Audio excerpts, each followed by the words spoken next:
Sorry.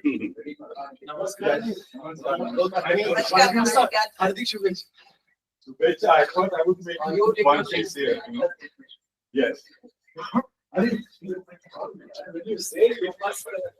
Absolutely. Yeah.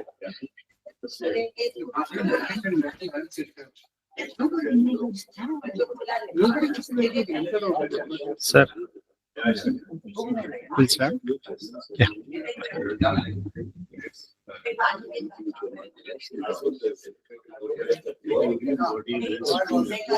Hola. Yeah. Good afternoon, ladies and gentlemen. A very warm welcome to each one of you to this special gathering, Confluence of Science and Culture, a celebration honoring the illustrious Sri Vitthal Narkarni on the joyful occasion of his Platinum Jubilee. Happy birthday, sir. Today we come together to celebrate a rare mind, one that bridges the rigor of science with the grace of culture, art, and philosophy. We are honored to host this program at Ramniranjan Jhunjhunwala College, Ghatkopar, in collaboration with the National Center for Science Communicators, NCSC. To mark the auspicious beginning of this confluence of knowledge and creativity, may I now request all of you to rise for Saraswati Vandana and seek the blessings of Almighty for this program.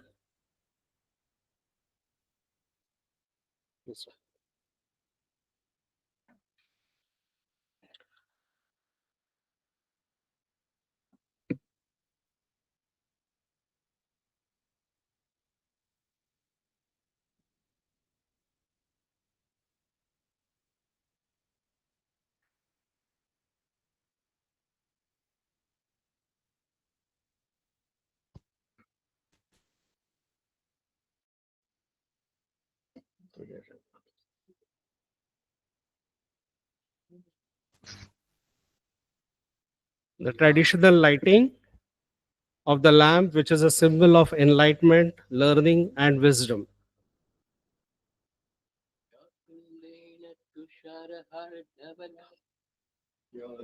Prabhastranvita, ya Peenanvaradanda Manditakara, ya Shweta Padmasana, ya Brahmanvrita Shankara Prabhudivi, Deve Sada Vandita, Saman Patu Saraswati Bhagavati, Vishesha Jadyapaha.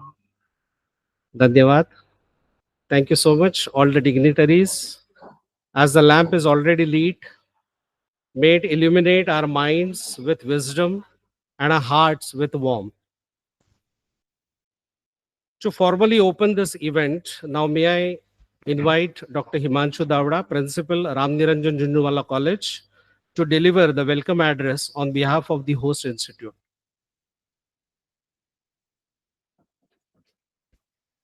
Thank you, Anil sir. Very good evening to everyone. Respected Utsamurti for today's evening, Shri Vitthal Narkarni sir. Galaxy of stalwarts who are sitting in this auditorium. Some of them are alumni of this institute. Some of them are well-wishers of this institute. And some of them are the patrons forever connected with us in the growth of this institute. Our institute came into existence in 1963, and this institute was started by a postman. For today's generation, perhaps the postman's picture is in the books with the topi and lamba jola, but we all are, many of us are from the generation of those postcards, inland letters, and registered post. College was started by a postman And perhaps that's the reason this institute in its fabric has effective communication. Communication between many generations. You see this auditorium today, 7 generations are sitting together, starting with Vasanti Chittar Madam, Sir's student Vittal Nadkarni Sir, and Ketkar Sir. The third generation comes with Dr. Usha Mukundan. The fourth generation comes with Himanshu Sir, Bhatnagar Sir. Fifth generation of our Anil Sir. Sixth generation of Veena Madam. And the seventh generation of these new teachers which are inducted in this department. We pray to Almighty that this communication that He has showered on this institute remains forever and ever. We don't much communicate only with words, but our communication is mainly through mutual admiration, mutual love, mutual care, and mutual connect.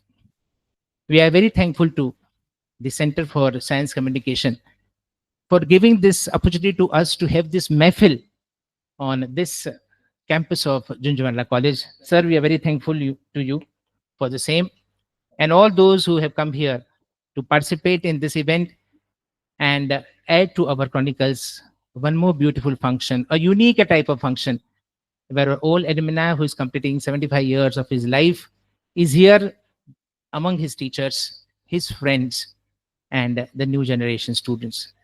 Thank you everyone for coming. And as a principal, first teacher of this institute, I extend a very warm welcome to each one of you for this evening. Thank you everyone.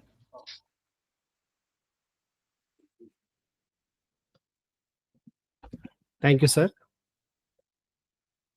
Now I request Shri Suhas Naik Satam, who is a Chief Executive for National Center for Science Communicators, to extend his words of welcome on behalf of NCSC. Sir.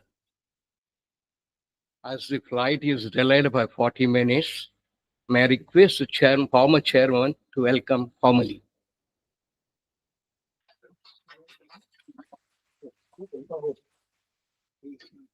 Good afternoon, everyone. And in the first generation, one name, Principal Davda, you missed. That is Professor Sharat Chafekar, who is 90 years old. Let us welcome him. Well, this institute has honed many people and those who have earned a very good name in the society, like Kumar Ketkar, like Vittal Nadkarni. Barve, where is he? Barve. Now, Vittal Nadkarni, although you are late, it reminded me a poem of Vinda Karandikar. Vinda Karandikar in his poem said, I will recite in Marathi, Pandharpur शहराच्या बाहेर एक शाळा होती. त्या शाळेमधली सगळी मुलं गोरी होती, एक सोडून.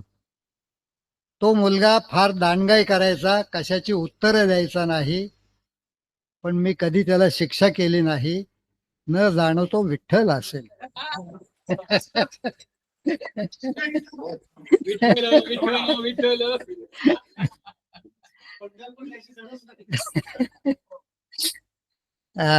National Center for Science Communicators came into existence in 1997, and since then, last 28, 29 years, it has been functioning very well.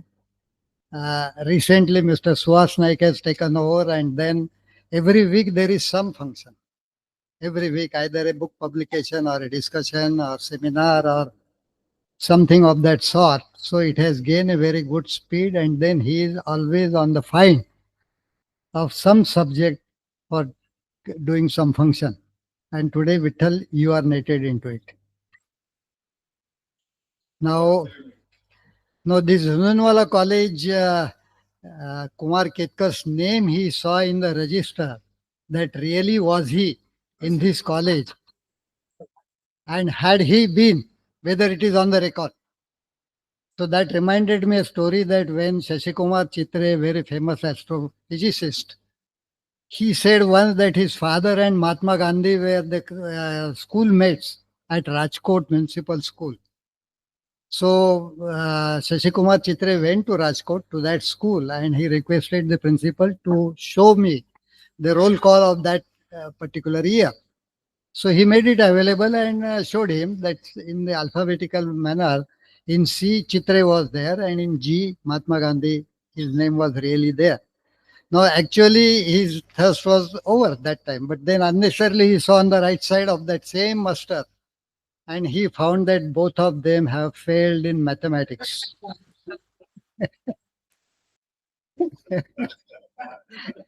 And Shashi Kumar Chitre became the wrangler in mathematics. Anyway, so National Center for Science Communicators has organized today with the help of Zununwala College. And Zununwala College has been helping to Marathi Vignan Parishad and National Center for Science Communicators. So I remember that right from the time when Professor Vakharia was principal.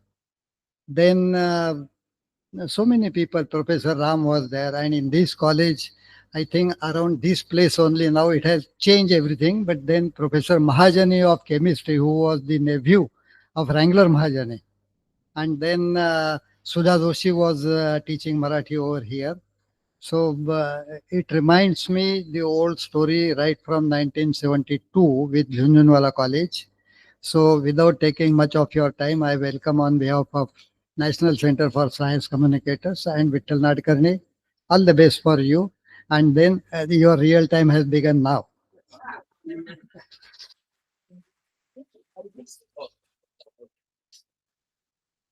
Yeah. Now I request Sri Suhas Naik Satam, Chief Executive, National Center for Science Communicators, to extend his words of welcome on behalf of NCS.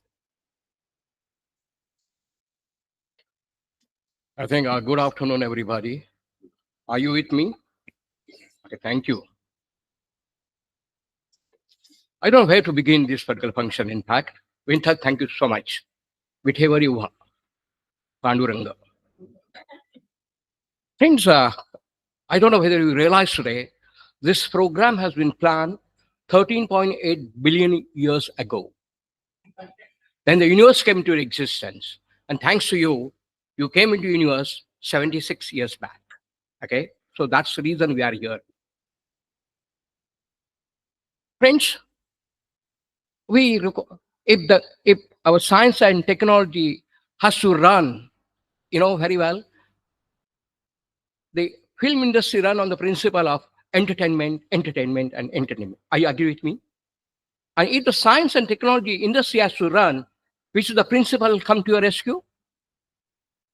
Innovation, innovation, innovation. Okay, we are innovating today. Instead of starting the function at 3 o'clock, we're starting at 3:40. Okay, that's the innovation. Our journey is 76 years going to be old.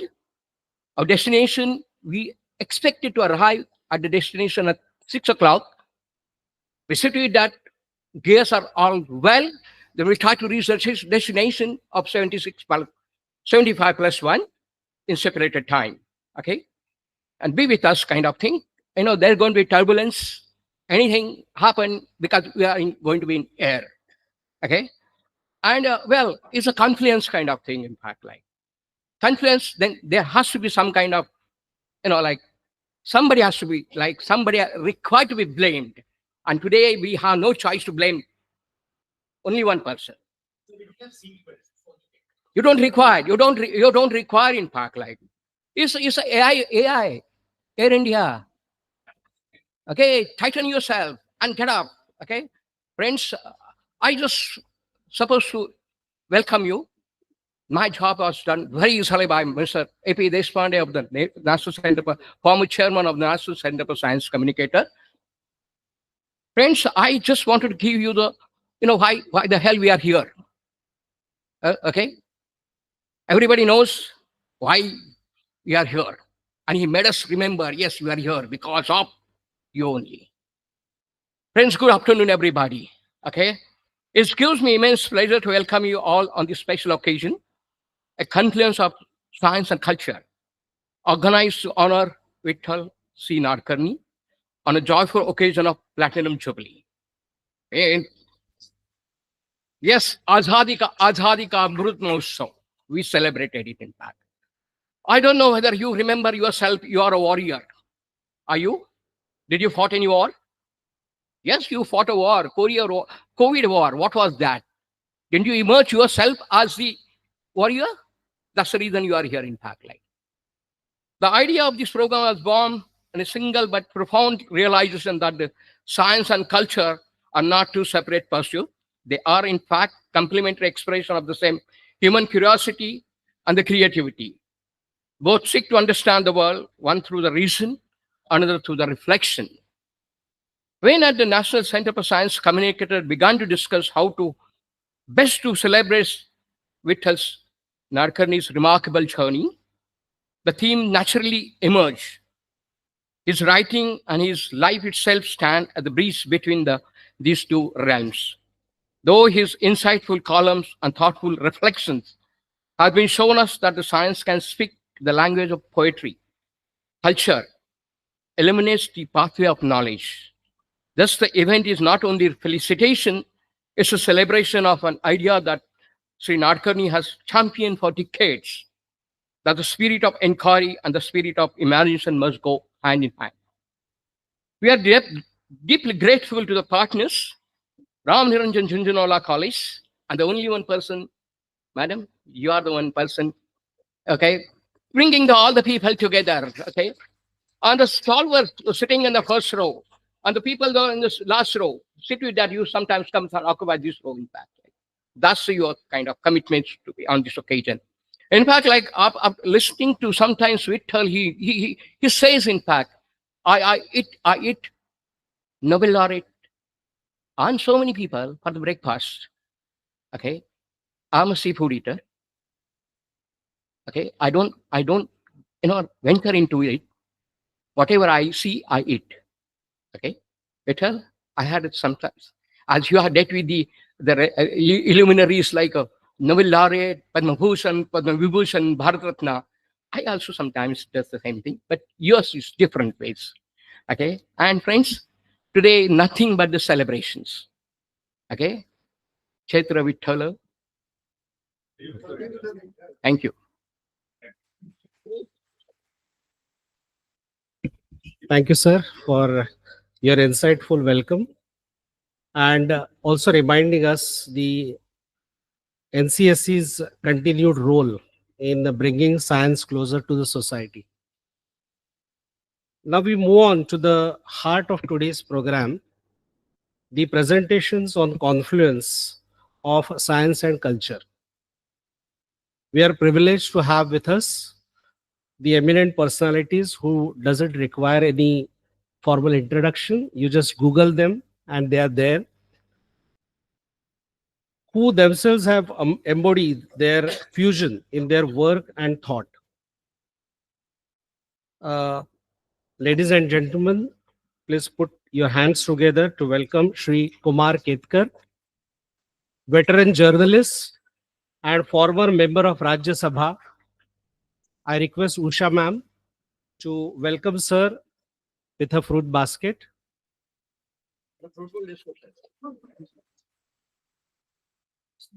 Yeah. Sir.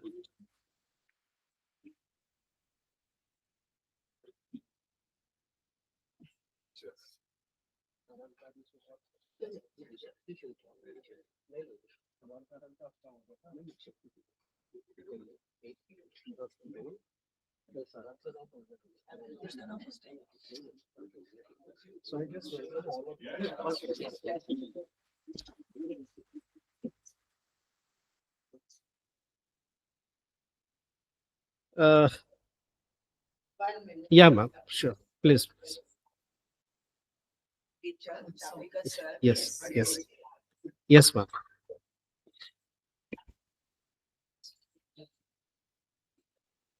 We welcome Professor Chafekar sir.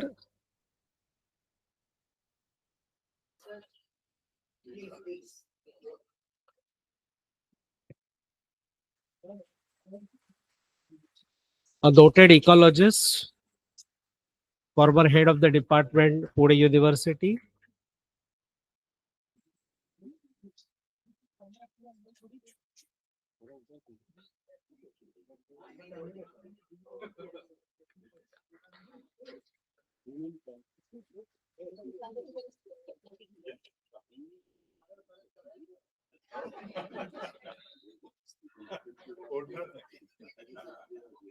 We also have with us Professor Mayank Wahiya, Emeritus Professor, Tata Institute of Fundamental Research, Mumbai.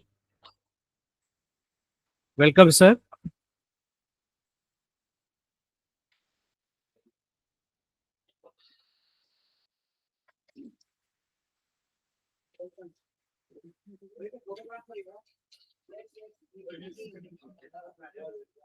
Yeah. We also have with us Shri Shiv Prasad Khenit, Advisor, Chhatrapati Shivaji Maharaj Vastu Sangrahalaya, Mumbai.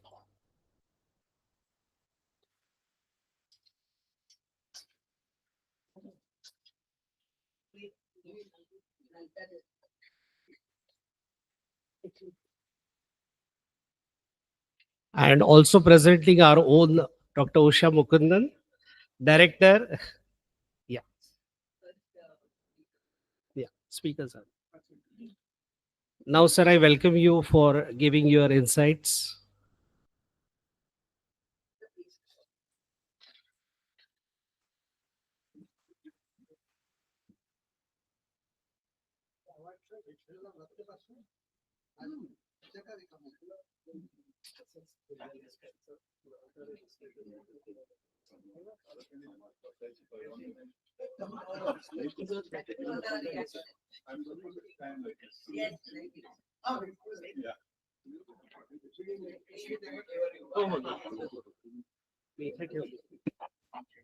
Well, I am privileged to be here in company of such great veteran science enthusiasts and actual scientists and professors and academics. The occasion is also very interesting for me and personal for me because Vittal Nadkarni was my colleague from something like in 1970s for almost 50 years. I was in the Economic Times and he was in the Times. He used to write a column on science. But then he also used to write a column in our paper, Economic Times, a single column in which he extended the liberty of science to spirituality. He wrote a lot on spirituality also without being spiritualist himself. He is committed to science, and for him, there is no distinction between curiosity generated by science and curiosity generated by spirituality. And therefore, he tried to integrate this both, and therefore, confluencing science and culture is something that comes natural to him. I used to wonder what he reads generally, but because both of us are colleagues in the Asiatic Managing Committee Library, and there are not many people who go to Asiatic Library to pick up books which are generally not picked up. And those books are anything from astrophysics to botany to biology to even I saw once in his hand a book on a magazine on autism and schizophrenia. So I was surprised and I asked him. He said, no, everything is related and integrated. So I found him an excellent company to discuss issues which are science and spirituality or science and culture. If I am not mistaken, there are people who can correct me. Way back in 1930s, I think 1932 perhaps, C.P. Snow wrote a book. C.P. Snow wrote a book called, actually it's a lecture, which is converted into a book, The Two Cultures. And there, what he wrote is so valid today because many academicians are wondering why most of the students in IIT or technology colleges or even science students in most of the colleges ignore the arts or undermine the arts colleges or arts discipline. They consider going to arts as below par, below dignity. In fact, if you don't get admission in science, engineering, medicine, this, that, and the other, then you choose arts. Nowadays, even not that, then they choose commerce. And then, if there is vacancy and they have to earn a degree, then they go to arts. As a result, what happens is majority of the science students lack what is nowadays described not arts but the discipline of humanities. So humanities is something which is undermined in the academic process. And therefore, what C.P. Snow wrote way back in 1930s about the two cultures is actually very valid, because even in those days he found that many of the people devoted to science were not exactly paying proper and adequate attention to literature. And what was influencing the people around that time? 1930s means even before the war, before actually Hitler came to power. So before atom bomb was there. And at that time, what was dominating? The dominating were everybody from Shakespeare to Charles Dickens. Not a single name of scientist was as mentioned. Of course, there were Copernicus and Galileo and Bruno and everybody who sacrificed. But the public used to think about Shakespeare to Shaw, to Charles Dickens and everybody. And so C.P. Snow wondered, in the people's consciousness, there are arts, paintings, so many top exhibitions, so many top art galleries in the world exhibit brilliant and magnificent paintings of the great artists. How many exhibitions and museums portray scientific achievements? For that, you have to go exclusively to science museums in Smithsonian in US. There's nothing that integrates arts into science.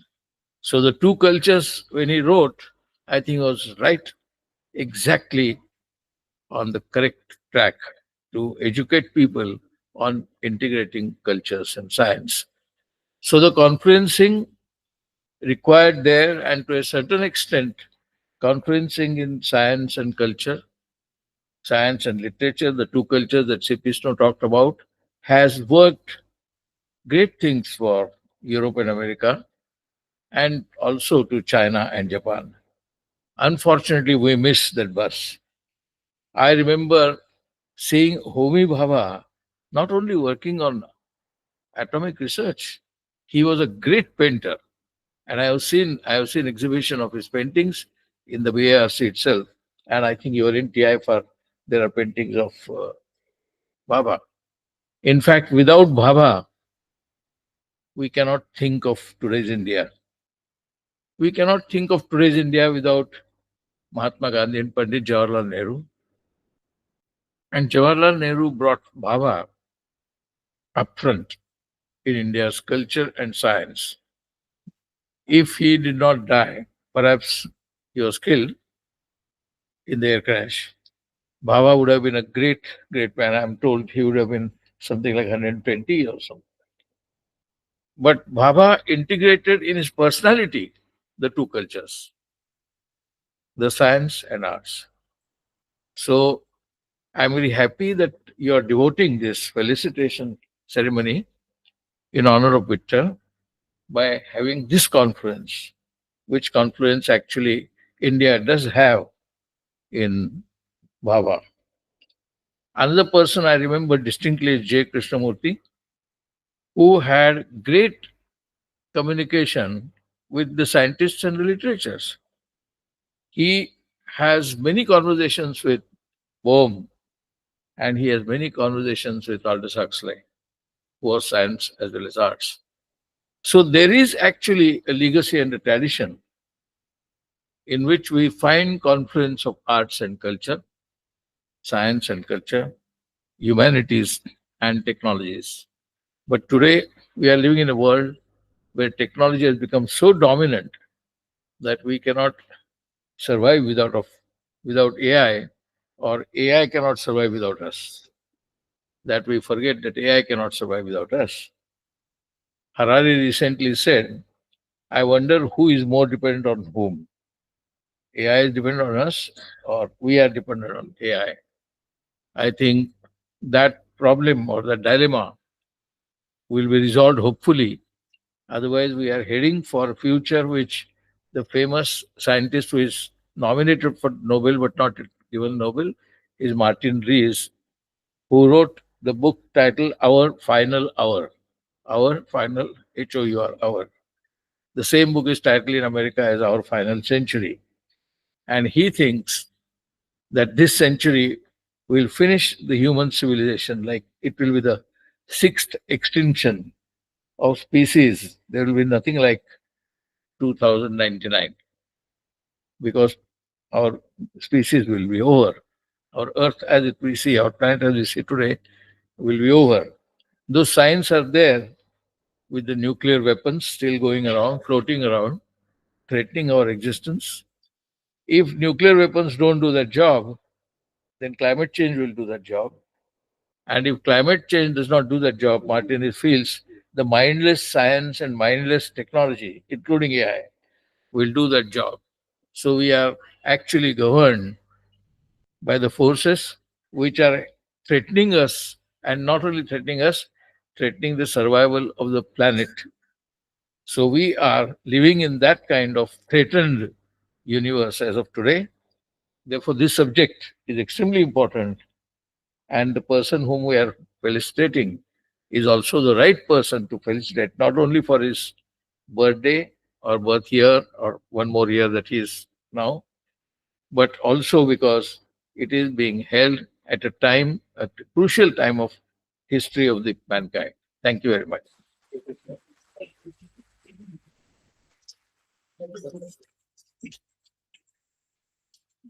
Thank you, sir. Now I request Professor Mayank Vahia, Emeritus Professor, Tata Institute of Fundamental Research, Mumbai, to share his views.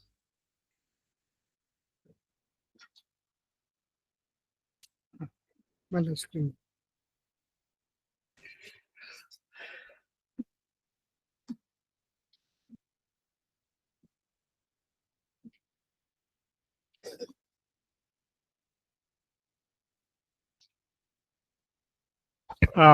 First of all, Vittal, congratulations.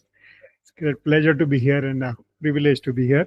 So I've known Vittal for a long time as a science correspondent. Our friendship goes back to 40 years plus. But I realized that he was on to something more profound when he once wrote an article called "Who Changed the Gender of the God?" And when you think about it, it's a very profound set of thoughts, because all civilizations begin by worshipping Mother Earth and Father Sky, and then suddenly Mother Earth becomes subordinate to the male dominated societies.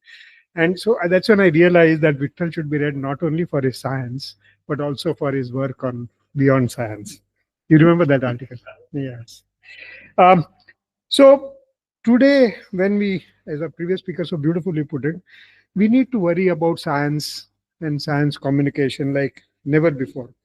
Today, people take great pride in not knowing science and not knowing essentially anything that is of significance to them. See, other fields come and go, technologies remain and they accumulate. And already we are now converting technology from lab to usage so fast that we don't always test our technologies. There was the mobile phones that were blowing up and all kinds of things because technologies are being converted very quickly without the due diligence that we used to once have. Genetic foods and so much more. And yet we have reached a place, as he said, there are two cultures now. There is a culture of science and there is a culture of people who take great pride in not being science and who take great pride in not understanding science. The second problem that has come is that because they are not understanding the technology that they have, they treat science as a magic. I mean, how many people really bother to find out how telephones work? It's magic. Something happens, something works. And it's not always safe to leave science in the hands of scientists. That is one issue. Second issue, if you do not understand the technology behind the what you're using, or at least have a basic understanding, then things like digital arrest, etc., kind of exploitations come in, because there are always people willing to exploit. So one needs across the board science education. One needs to understand a lot, at least the basics of science. If you're going to do, for example, that genetically modified brinjal, etc., arguments, they are not happening in general public because most people take great pride in being ignorant. The second problem that we have is that a lot of science seems to be science of pretty pictures. So Hubble telescopes and James Webb, and they come out with pretty pictures, and people think that to see a beautiful picture is science, and in fact, it is not. The problem comes because most science is spoken in mathematics, and mathematics, being the most precise of all languages ever even invented by human beings, is also the most difficult to catch. And it's a beautiful language once you get hold of it, but until you get hold of it, it seems quite unnerving, and therefore many people take great pride in not seeing mathematics. The result is that they think that if they see Hubble pictures or they see some pretty picture of a journal article, they think they know science, and they don't. And when they don't know, and when they half know, it is even more dangerous than not knowing at all. And there are so many examples of half-known science or illiteracy science and so on, which we need to worry about. And therefore, we seriously need good, solid science correspondents, science journalists, people who understand or who can at least get a basic idea of the mathematical underlying, the beauty of it. Because eventually remember that a lot of science these days is very abstract.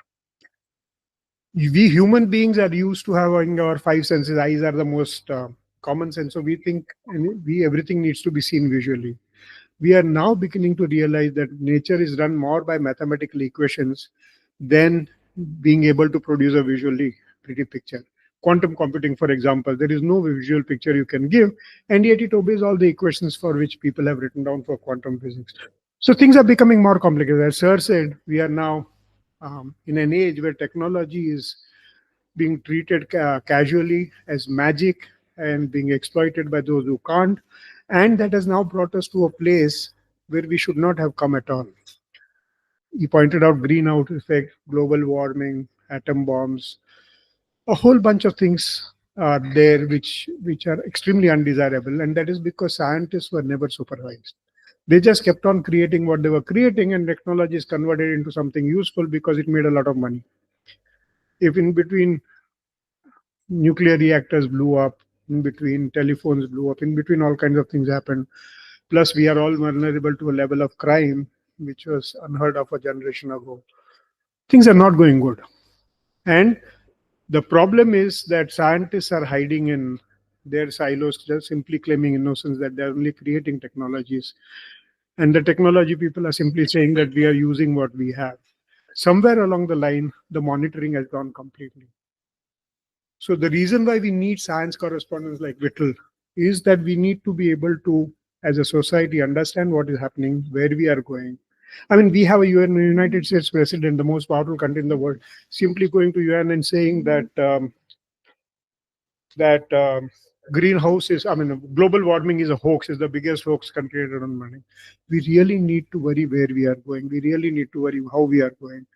And the only people who can do it is science correspondents of the quality that Vittal is, so that we understand problems, we understand where we are going, and we understand and we decide where we need to go.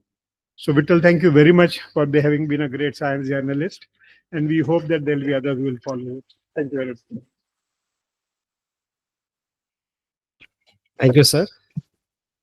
Now, may I please invite Shri Shiv Prasad Khenit, who is the advisor of Chhatrapati Shivaji Maharaj Vastu Sangrahalaya, Mumbai, to share his views.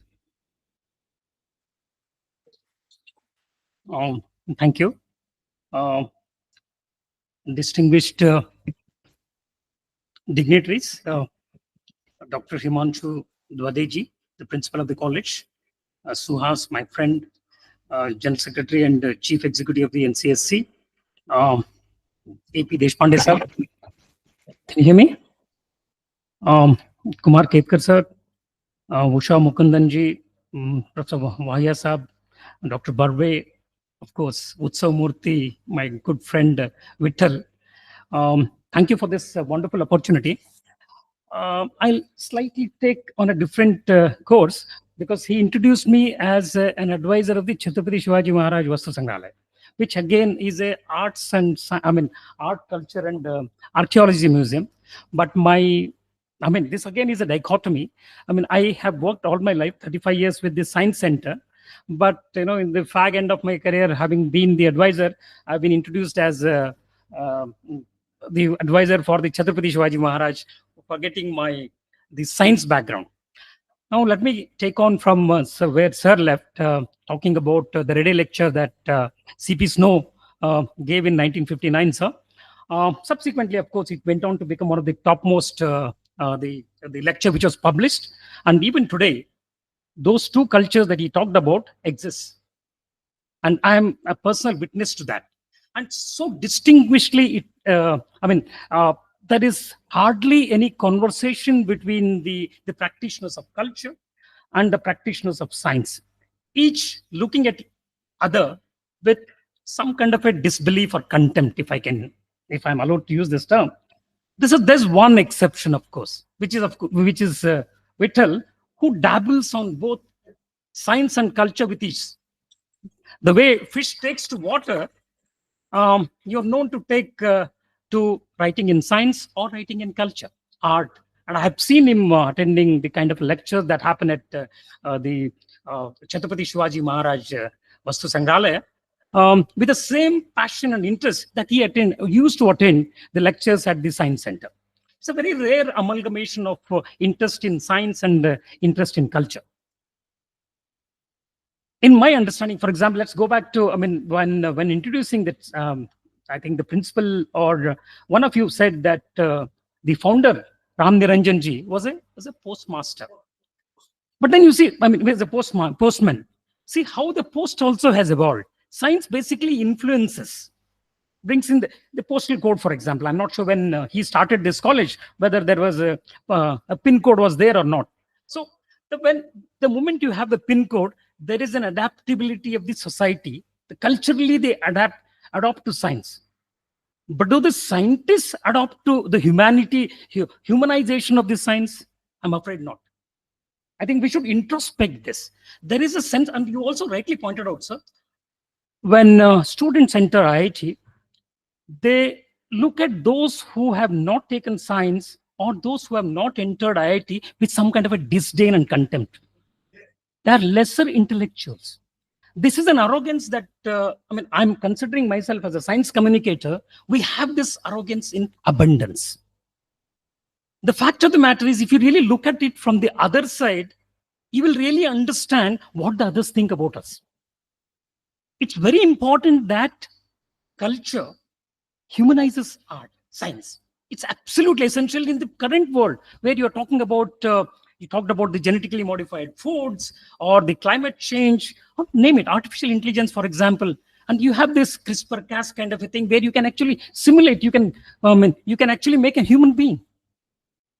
So you need to worry about ethical, legal, social issues that come into the focus when we have such state-of-the-art technologies and science rapiding at such pace. It's only the culture which can humanize science. That's where you really need the confluence of science and culture.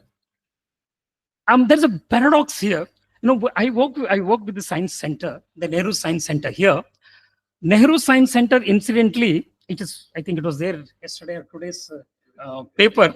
It's made headlines for wrong reasons. But yes, of course, Nehru Science Center and, Pandit Nehru called institutions such as the Nehru Science Center, TIFR, or the Billai factory and such others as temples of modern India. So beautifully stated. That apart, the reason I'm using the NCSM as a dichotomy is, we are a science museum, but working under the Ministry of Culture. Interestingly, I was not aware as to what the Ministry of Culture, how the Ministry of Culture treats us, until being thrust upon an additional charge to hold the directorship of the National Gallery of Modern Art, in addition to the Nehru Science Center. So there was it's a big dichotomy. One is the science and art, who are two cultures, two islands, not to be interacting with each other. So as when I used to go there to Delhi for interaction, very interestingly, the Ministry of Culture looked at the Science Museum people as lesser mortals. Hardly had any interest in science. Like the Ramus, for example. I used to use that term in the Ramus, in the sense, you in your house, you have this employee or a worker. For everything you call him. But when it comes to giving the property or such other thing, you will always depend on somebody who is your son or something like that. That was the case with the science centers and science museums under the Ministry of Culture. All important assignments for going for any cultural exchange program all goes to the art and cultural museums. Now you have the National Museum, you have the Indira Gandhi National Center for Arts, you have the National School of Drama, you have a lot of such other art and cultural institutions which function under the Ministry of Culture, and we were one among them. Same is the case. So the Ministry of Culture never adopted us as theirs, although we were part of the Ministry of Culture. On the other extreme, Department of Science and Technology always felt that we are a museum people and don't fit there. The culture feels that we are a science guy, we don't fit there. The science people feel that we are a museum guy, we don't fit there. Dhobi ka kutta na ghar ka na ghat ka. That was such a situation. That's actually the real case, sir. I mean, this is how the institutions look at it.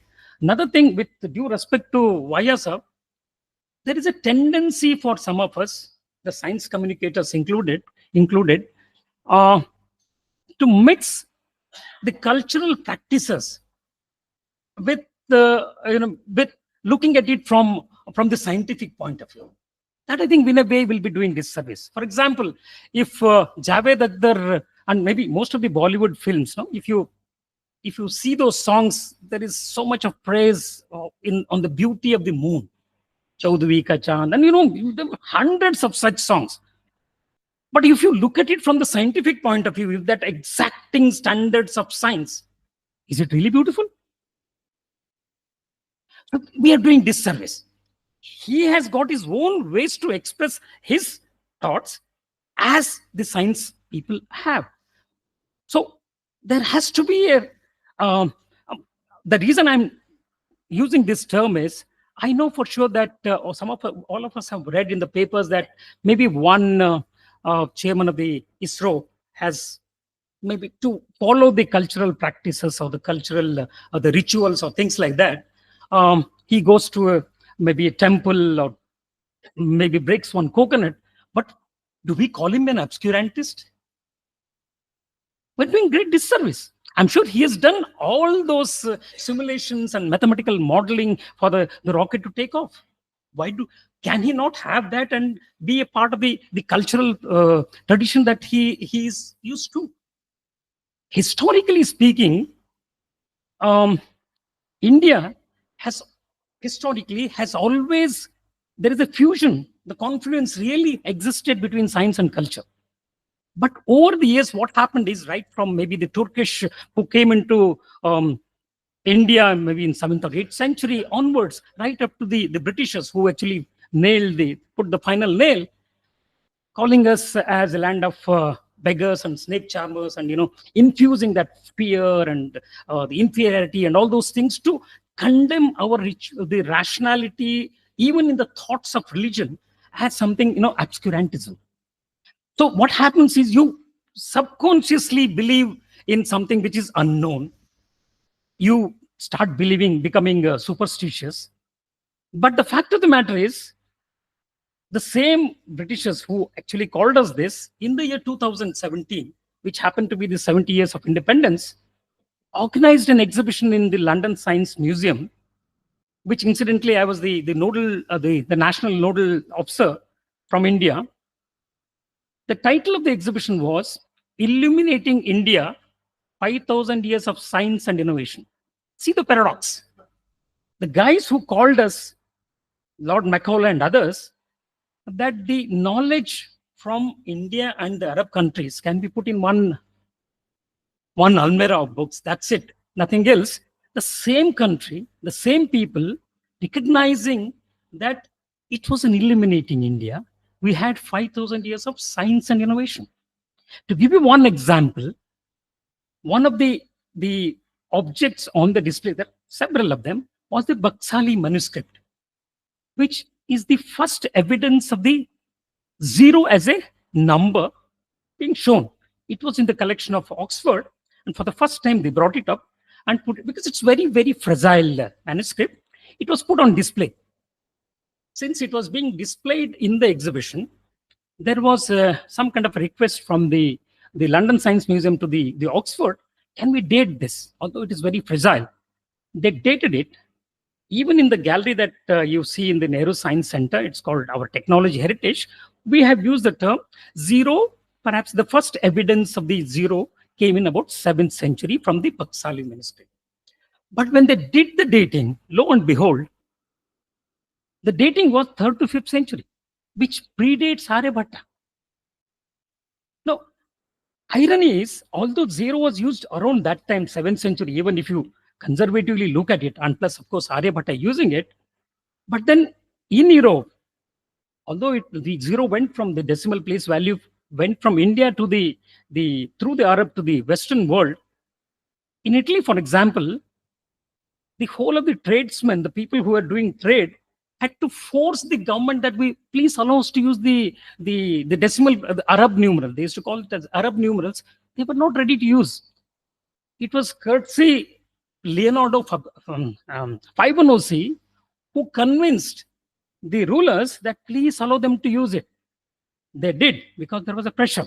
Because it's so easy to calculate with the decimal place value system rather than the Roman numerals. But with a condition. Even now, I mean, if you go to the gateway of India, you see the year when it was Roman. So why it was Roman? The condition there was, whenever you are using legal documents, we must use only the Roman numbers. So we basically in India, we had the adaptability to both use science and culture with the respect that these two subjects really are necessary. And that is more important in current times when we are passing through an era of unknown unknowns when it comes to what the where we are heading, how we are going to use the applications of science, which are growing at such pace, unprecedented pace, if they are not checked, if there is no influence of the culture, if science is not, when I say science, I include technology as well. If science and technology is not humanized, that's going to be the end. What you talk about, the sixth extinction, will happen only if this happens, if there is really no confluence of science and culture. But I'm sure, sir, I'm an optimist. The culture will prevail. Culture will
and search for human values, you will see tree of value, tree of knowledge, tree of life.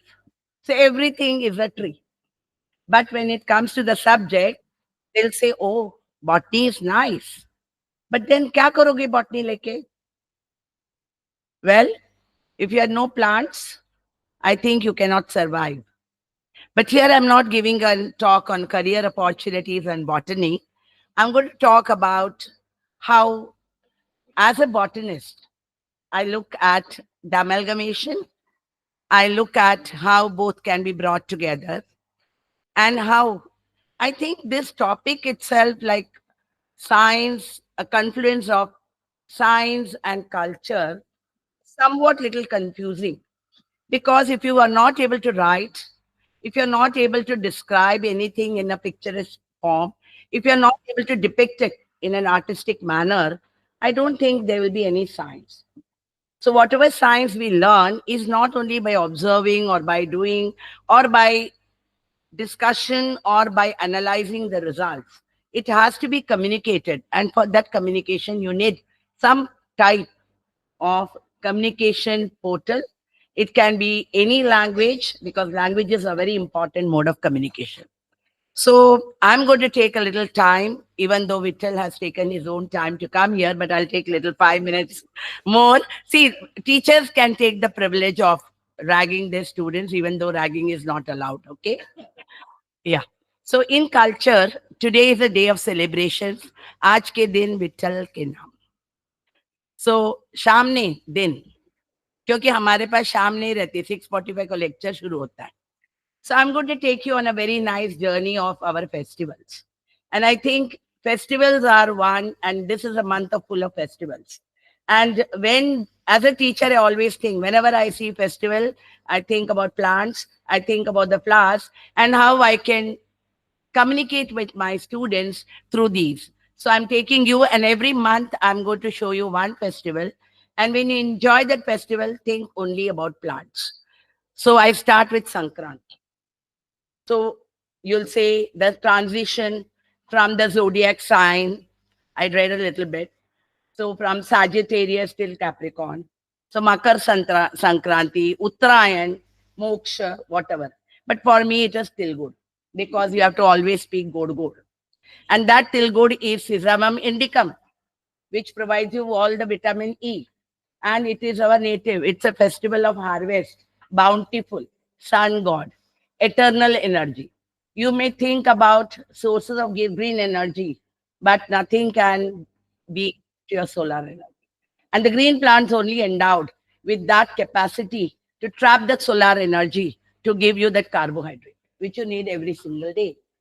So even now, I read recently that hydrogen fuel may also result in global warming. So that is not the answer.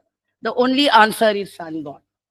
So you may think about mythology, but look at it from a science perspective.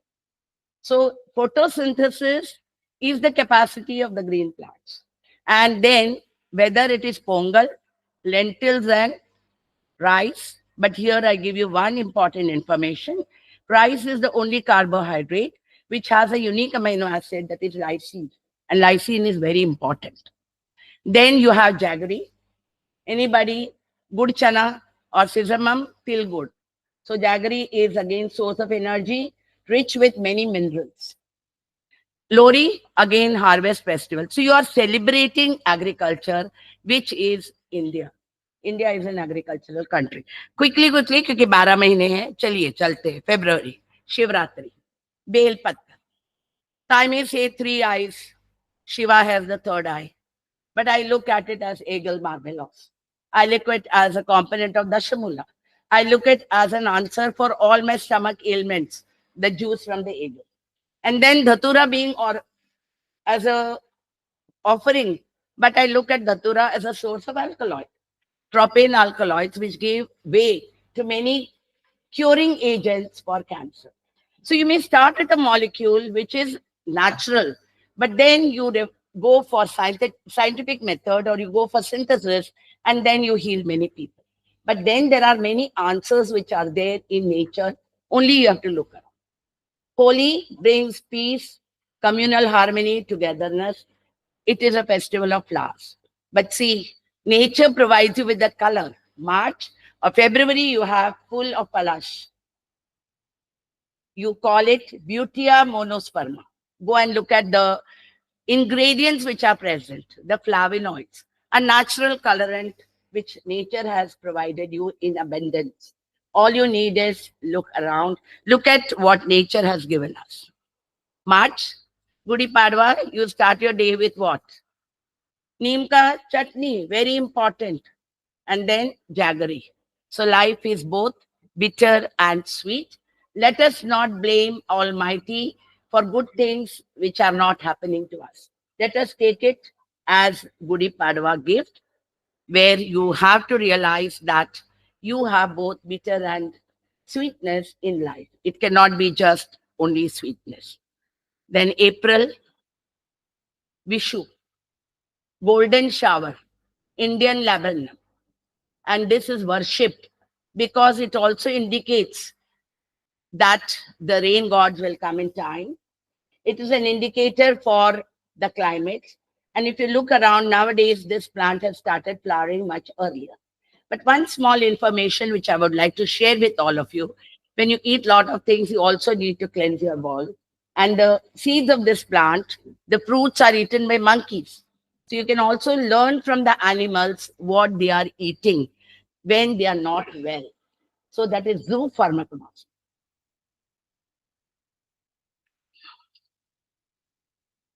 May, it doesn't want to come. It's going on vacation or what? Nahin? Showing. Okay. So what do you remember in May? Buddha Purnima. And the moment you say Buddha, you think about serenity, you think about peace, you think about Kamal. But what do I see as a botanist? What does the lotus teach me? How to be grounded in a marshy soil when there is a rhizome. How the petiole can stand erect in a dense body with lot of air in karma. And the beautiful flowers and the leaves of lotus, which are not affected even though they are in water because they have a coating of wax on it. So there are so many lessons which I can learn. But finally, I cannot be like Buddha, but I would like to learn from the lessons of Buddha to know that life is going to end. It's just one fine circle, and always be with inner peace. That is the lesson which Buddha can teach all of us. You're not showing them lotus. That's not right. Oh, okay. No, here there is no, here we are thinking only of Vittal, nobody else.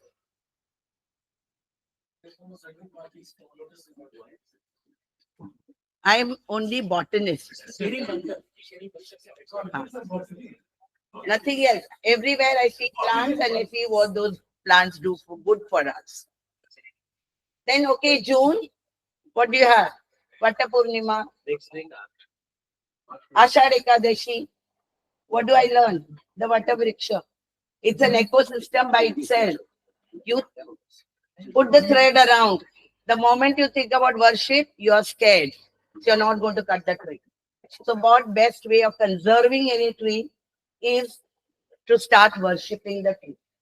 So the moment you say the word worship, you're going to be very scared. You think there is somebody who's going to hurt you and you are going to protect. But that's also fine but there are so many phytochemicals which are there in ficus as well.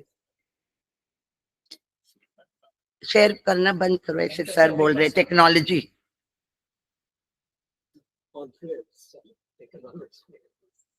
No, I wanted to that you all should see these trees. That's why. Otherwise,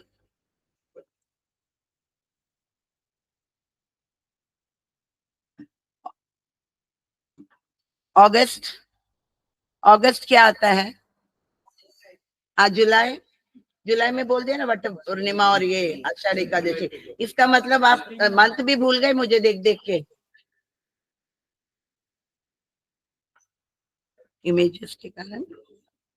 ठीक है, चलो अगस्त दिखाओ. हाँ, okay, धीरे. It's slow. It's not like me. August, any festival? Janmashtami, Ishtadev, Jagat Guru. Learn everything from Sri Krishna. All phases of life. But I see Tulsi. And I narrate the story of Rukmani Satyabhama to all of you. To especially my young students who are sitting here, who don't have the privilege of having grandparents with them and they have not heard many stories. So Krishna, as usual, had two very close friends, I say, Satyabhama and Rukmani. One is love, another one is devotion. One was very proud of her wealth, the other one was simple. So Narad Muni, many of us have Narad Muni in us. We come and like to disturb, but I think that's very important. If you have a critic, the critic is the best person who is encouraging you to go forward. If they don't criticize, you will never think about it. So what did Narad Modi say? Okay, let's find out who Krishna loves more. So Satyabhama put all her jewel in the weighing balance. Nothing happened. Rukmani put just one tulsi leaf. So that shows, what did we do COVID? We drank all the kadas, tulsi, tinospora, everything. We went back to the nature. Tulsi is air purifier. Tulsi has lot of healing properties, but very, very important. Tulsi is also a very good plant for phytoremediation, especially if the area is contaminated with radioactive material. Then September, Ishtadev, I will not be showing, but those of you who are interested, there are 21 plants which are worshipped. Ganesh Patri. And among them, I feel one of them everyone should remember is Shami. So when there is Shami in any backyard, prosopis is considered to be a boon for any desert vegetation because Shami fruits are eaten. Shami roots can go deep in the soil. Wherever there is very little water, it can go and take that water. So Shami is a very good example, and Shami is you can say Amrut for the entire inhabitants for desert community. So there are 21 leaves which have been listed. So it is Dhruva, then Deodar, then it is Solanum xanthocarpum, so many. So let me wait a little bit till we come to October, and October has just passed, Dashera. So which plants you all remember? Sona. Immediately, marigold. So Sona, how do the leaves look? Does it remind you of any part of your body? So I just went for one biodiversity survey. So one person said, Dil wale plant. Then others said, nahi madam, kidney wala plant. मैंने बोला अरे वाह, this is a good method of identifying. Let me tell my students also, because Bohemia, they find it as a tongue twister. If I say apta, then in every language there's a different word. So I said, all right, I will call it as a kidney plant because of the scientific reason. It can dissolve the kidney stones. Many of you might have heard about bryophyllum leaves. There is science behind it. It has a lot of malic acid, which is capable, but not all type of crystals which are formed, especially if they are calcium oxalate and calcium carbonate, then they get dissolved by these extracts. So there is a science behind it as well. Now, for Durga Puja, you have 9 days, and for each one of these days, there is a flower, and she is adorned by that flower. I'm not going to take all the flowers because I know the time, but I'll talk about hibiscus. So Durga means very pretty, long tresses, dark hair, and a shining skin as well. So hibiscus leaves have antioxidants. It's called as a natural Botox, and it has hair promoting properties, which are also proven. So because you have scientific method to, you can ascertain these claims which have been given in your earlier textures, which are very old. Ayurveda did not depend much on the scientific reasoning, but many of these plants have been picked up nowadays for these scientific reasons. And many people fast. And if you look at the past, food which is eaten in the past is all the rhizomatic food or the tubers. Sweet potato. Sweet potato is one complex carbohydrate which even diabetic people can eat it properly as and when they require, because the skin, you should not throw it. Skin has carotenoids, antioxidant, more of the complex carbohydrate, lots of fibers. So it takes time, it will not spike. So if you look at the food which is there in the past, you have the pseudo cereals, put to grains, right? Pseudo cereal is there, phagopipe. Then you have the diascorias, then you have sweet potatoes. All of these are complex carbohydrates. But here I would like you to see Ma Durga with that nice crown that is made up of a wood called as ashonomini. Ashonomini is soft wood, light in weight, and you can make lot of botanical artifacts from this plant. So there are ways of teaching. Storytelling is also one method of teaching, which can make the learner more interested in the subject. So when you take them on a field tour, now the time has come, then with each plant, you can tell there is a story related with the plant.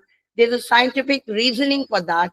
And then you create awareness among them as to how plants are very, very, very important. Roti, kapda, makan is nothing else but plants. So November, happy Diwali to all of you. And Diwali means Jendu. But here, can anybody, is there a Tamilian here in the group? Anybody? Or I think even Maharashtrians, they have one medicine which they take along with the Quran.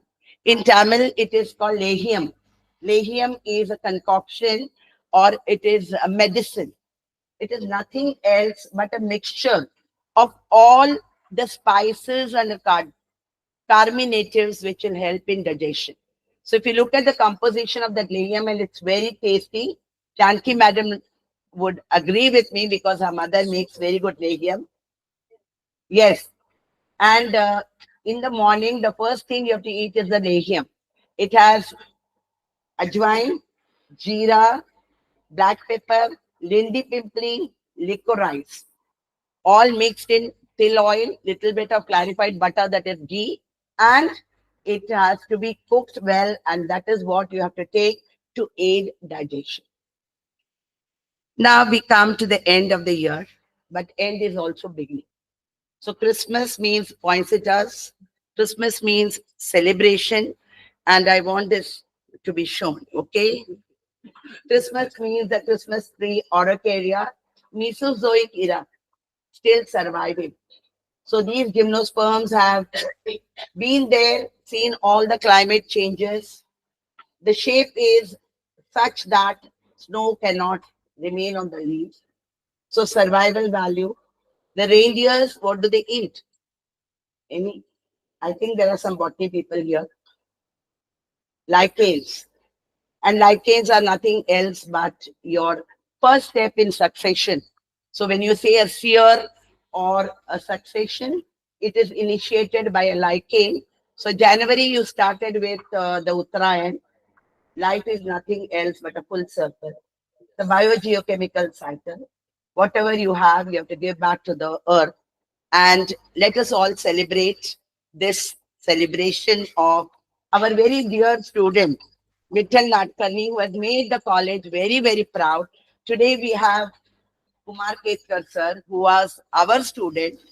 So you have philosophy, that is culture, and science writer who is bridging both, and he is actually chemistry, but he spent for some reason all his time on the first floor in the biology department.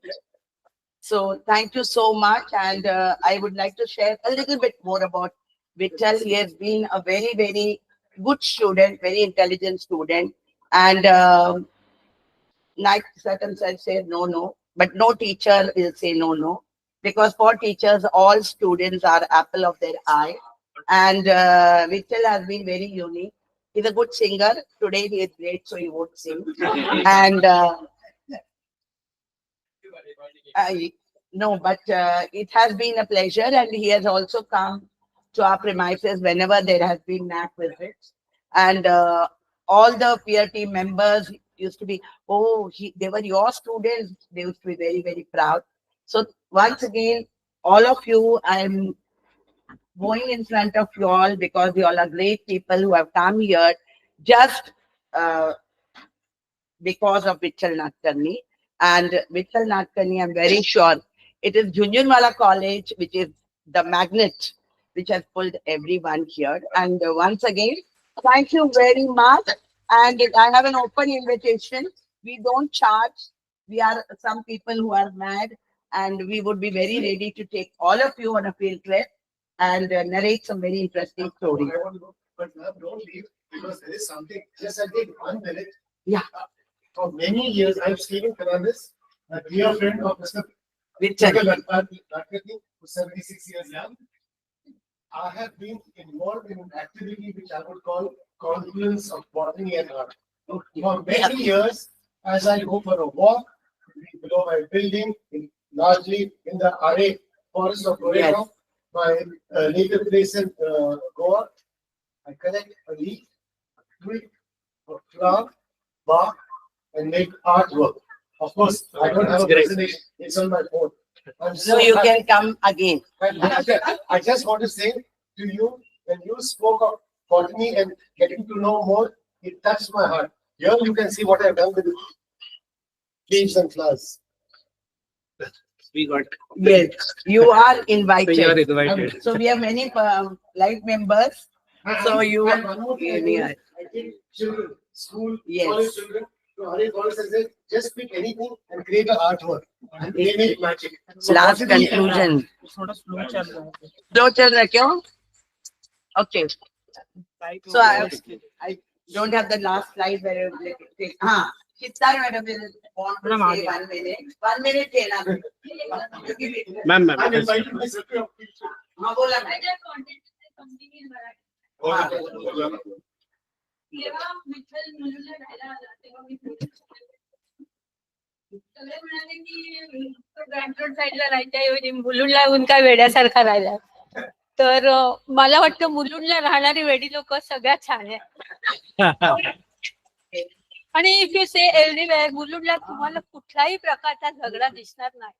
No politics नसते. आणि main म्हणजे माझे वडील खूप निराळे होते आणि त्या जेव्हा ही मुलं आली तेव्हा त्यांच्याकडे काही नव्हतं तेव्हा मी सपोर्ट देते. आणि देन दे वर 4 ब्रदर्स आणि त्यांची ही मुलं. You will not get such happiness. No, not in the world. Not in words. Not in the world and not even आमच्या. त्यांना काय काय येतं. त्यांची घरं त्यांनी स्वतः बांधली. वडील नव्हते म्हणून त्यांनी स्वतः बांधलेत. कौलारू घरच होती. आणखी तिथे झाडं नव्हती. घरातली भाजीच वापरणार, बाकी काहीही वापरणार. पण तुम्ही जर सगळी मुलं बघितली तर दे आर व्हेरी हेल्पफुल. आणि त्यांची आजी पण तशीच आहे. आजीने सांगितलं 4 मुलांना तुम्हाला बाबा नाही, एका ठिकाणी राहायचं नाही, तुम्ही छोटी छोटी घरं बांधा. आणि त्याचं काका आहे ना, तो सिव्हिल इंजिनियर काय, पण त्यांनी स्वतः स्वतःच बांधलं. त्यांनी पण स्वतः. छाया मैडम को बुलाना. आणि सो दॅट द फॅमिली उसके पहले मोमेंट. आणि देन त्यांनी सगळं केलं. नंतर मी म्हटलं I was very happy to bring Vitthal in my आणि विचार का करायचा तो केमिस्ट्री पण बायोलॉजी लॅब मध्ये तर अभिजित पण आमचा बाळा.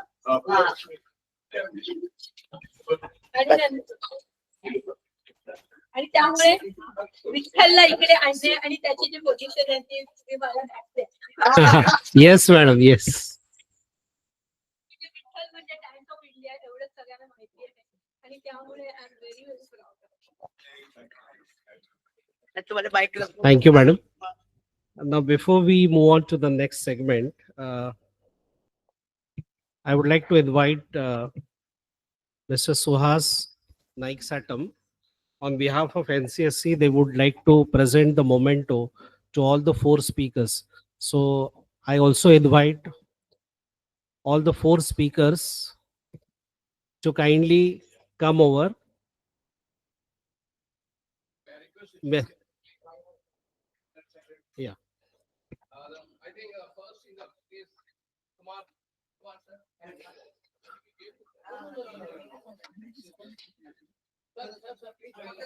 Sir.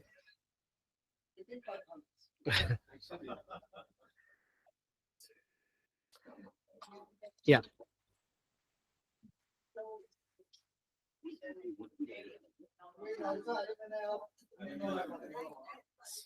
Professor Mayank Vahia.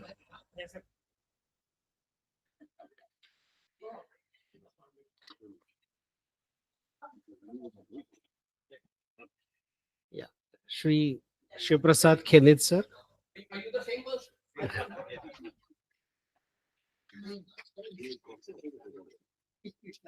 And Usha Madam.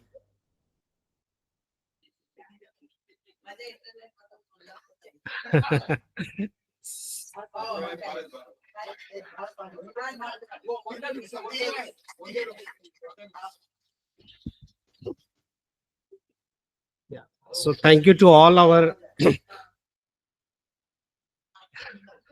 thank you to all our distinguished speakers for that enlightening exchange. Truly a reflection of how knowledge, imagination, and human curiosity intertwine. Now we turn to the written word, a window into the mind of a man we honor today.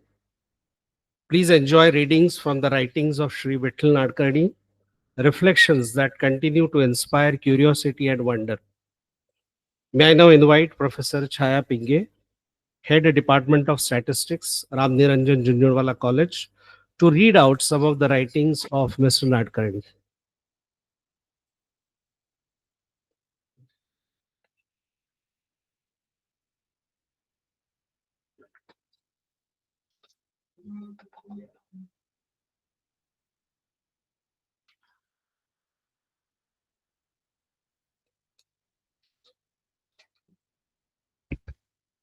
A very good evening to all of you.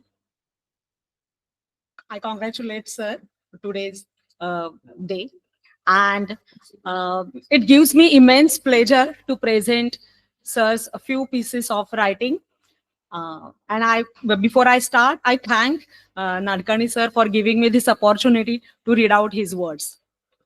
So I begin with the first samurai.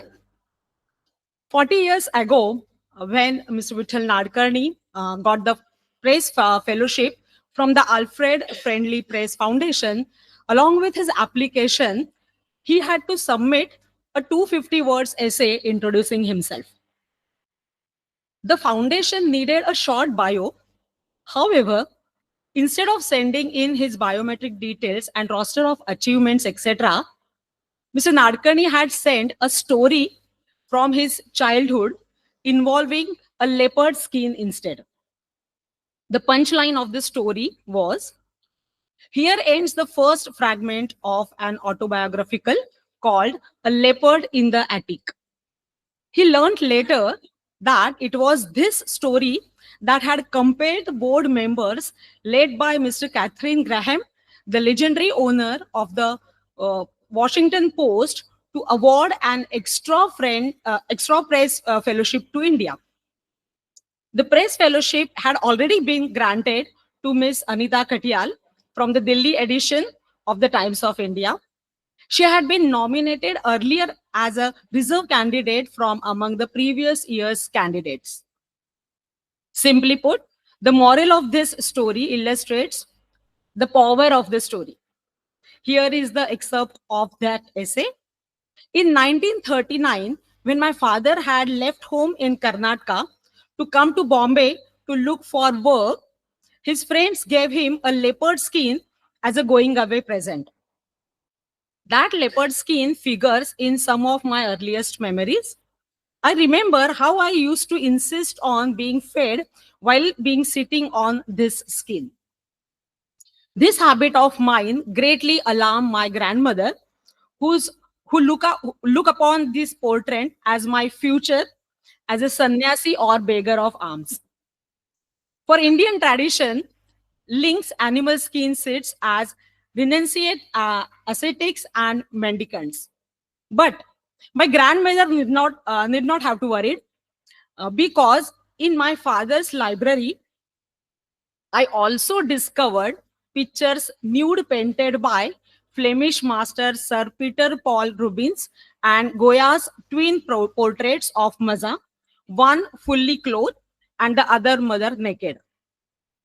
Here ends the first excerpts, with the footnote from the future, which explains that Vittal Nadkarni's grandmother was not wrong after all. For far from renouncing the world, Vittal Nadkarni did grow up to an athletic, yoga love, health buff, much like Shiva, the great lord, whose yogic picture was his feet crossed in a triangle. He is in the asana named after Matsendranath, who is reverted as the first human founder of Hatha Vidya, or the science and the art of yoga, which he is supposed to have learned from Shiva himself. The essay that Mr. Nadkarni sent to the Alfred Friendly Press Foundation also mentioned his encounters with the back issues of National Geographic magazines, and also stacks of Life and Time in his father's library. These magazines served to instill in him an early passion for the arts, and not to forget sciences and exploration of every sort in both realms. In support of this, contention of an email he sent to the National Geographic Committee. This is just to say thanks. And I must add that I am one of those whose lofts are creaking with the old gold motherlode of National Geographic back issues. Also have CDs. Having been weaned on the magazine by my father, and of course not to forget my grandfather, who was a subscribing member of National Geographic Society, probably from the turns of 20th century. Thanks to this magazine, which I mentioned in a 250-word resume of mine called A Leopard in the Attic, I won the Alfred Friendly Press Fellowship in the second year of its inception in 1985, which also allowed me to spend a couple of most memorable weeks in your hallowed presence in Washington, D.C. I remember admiring on your grounds a massive installation of a rock cut and polished to perfection, separated by a wee little space and called Infinity Looking Upon Infinity. Alas, in recent years, my allegiance to your wonderful magazine has migrated online. Worst, still in the fit of guilt, last year I donated some of my back issues to a Gurukul sort of school in rural Andhra Pradesh. So there was no gaps in my shelf, which Auntie Google filled as best as she can. Talking to Auntie Google, I should mention that Mr. Nadkarni's nephew works for the company in California, the state popularly known as the Golden State. This nickname was officially adopted in 1968, and it refers to the state's history with the California gold rush and the limitless opportunities it represented. I shall now present the third excerpt from an essay that originally enabled Mr. Nadkarni to become a journalist and the science communicator at the Times of India Group, which is located bang opposite the iconic Chhatrapati Shivaji Maharaj Railway Terminus building. In this essay, Mr. Nadkarni talked about ending poverty, both inner and outer, by bridging the divide between culture and science. And he cited the great Japanese samurai in his maiden essay as an inspiration for bridging divides and gaps into creative Holland, spelled without the W for world as a whole. Now, a Holland is a concept referring to the entity that is both a whole and the part of larger whole, a term coined by Arthur Koester. The word combines the Greek for whole and part, and the term is used in various fields, including philosophy, system theory, manufacturing, and physics. Here's the excerpt. The principle I admire greatly was embodied in the phrase Eastern morality, Western technology, which refers to the idea of adopting Western science and technology while preserving one's own Eastern values and traditions. It originated in 19th century Japan, but reflects a broader ongoing global debate about how non-Western societies can modernize without compromising their cultural identity. The concept was first articulated by the influential Japanese samurai scholar Sakuma Zuzan in the mid 19th century. Here I am happy to present what artificial intelligence added last week to Mr. Nadkarni's original citation in his essay. Japan faced immense pressure from Western powers to open its borders after centuries of isolation. Witnessing China's humiliation by Western military technology during the Opium Wars, Suzanne and other reformers recognized Japan's need to modernize. Suzanne's original slogan was Eastern ethics, Western techniques, proposed that Japan could strengthen itself by adopting Western scientific and technological knowledge while maintaining its traditional moral and social order. This philosophy later shortened to Japanese spirit and Western technique, became a key ideological underpinning for the Meiji Restoration of 1868, a period of rapid modernization that saw Japan embrace Western advancement in industry and military without fully abandoning its cultural framework. Such a concept on a creative confluence of ethics and technology highlights the perceived differences between Eastern and Western philosophical and ethical traditions, which are precisely the action or acupuncture points to focus on for science communicators. Thank you.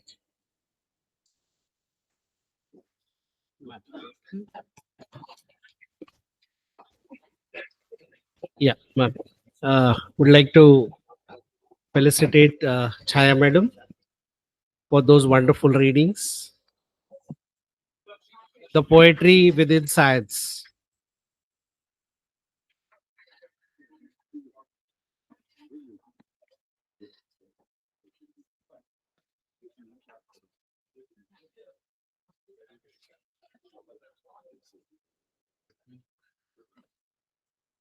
Now, to gain the deeper insights into the man behind the words and the mind behind the ideas, we now have a special segment in conversation between Shri Vitthal Nadkarni and Dr. Siddhi Vinayak Barve.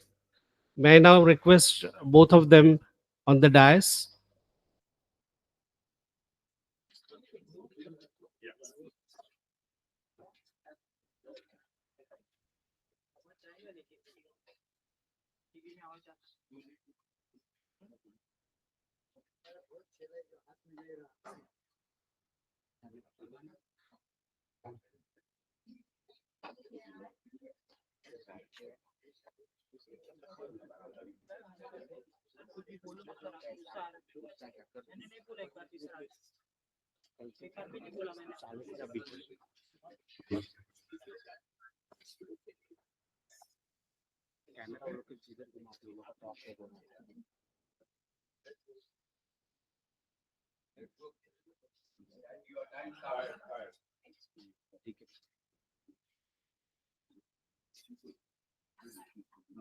So I'm very proud and pleased to be here among the company of the respected and dear on the grand occasion of a Diamond Jubilee celebration, Amrut Mahotsav of none other than Vitthal Nadkarni, the great Confluence man, integrating science as well as arts. Today among the crowd, we have Ambika, daughter of Vitthal Nadkarni there. And this is the rather grandest occasion, such a grand confluence with the veterans who have presented different things about aspects of science and art confluence. But here is a man who is a distinguished journalist. He is an editor, he is a writer, author, and columnist. The man who has worked with one of the biggest kind of print media publications in the world. And this is a man who is having broad spectrum of interest, maybe ranging from music to yoga. He's a wanderer. And the kind of a thing which is having in him the seamless merging of art and culture. It is said this is Bahushrut Ashtavadhani, Sauda Vidya Saushashta Kala kind of a thing. They reside in him. And such a man, always really it is free to talk to him, pleasant to talk to him because he is a very nice storyteller.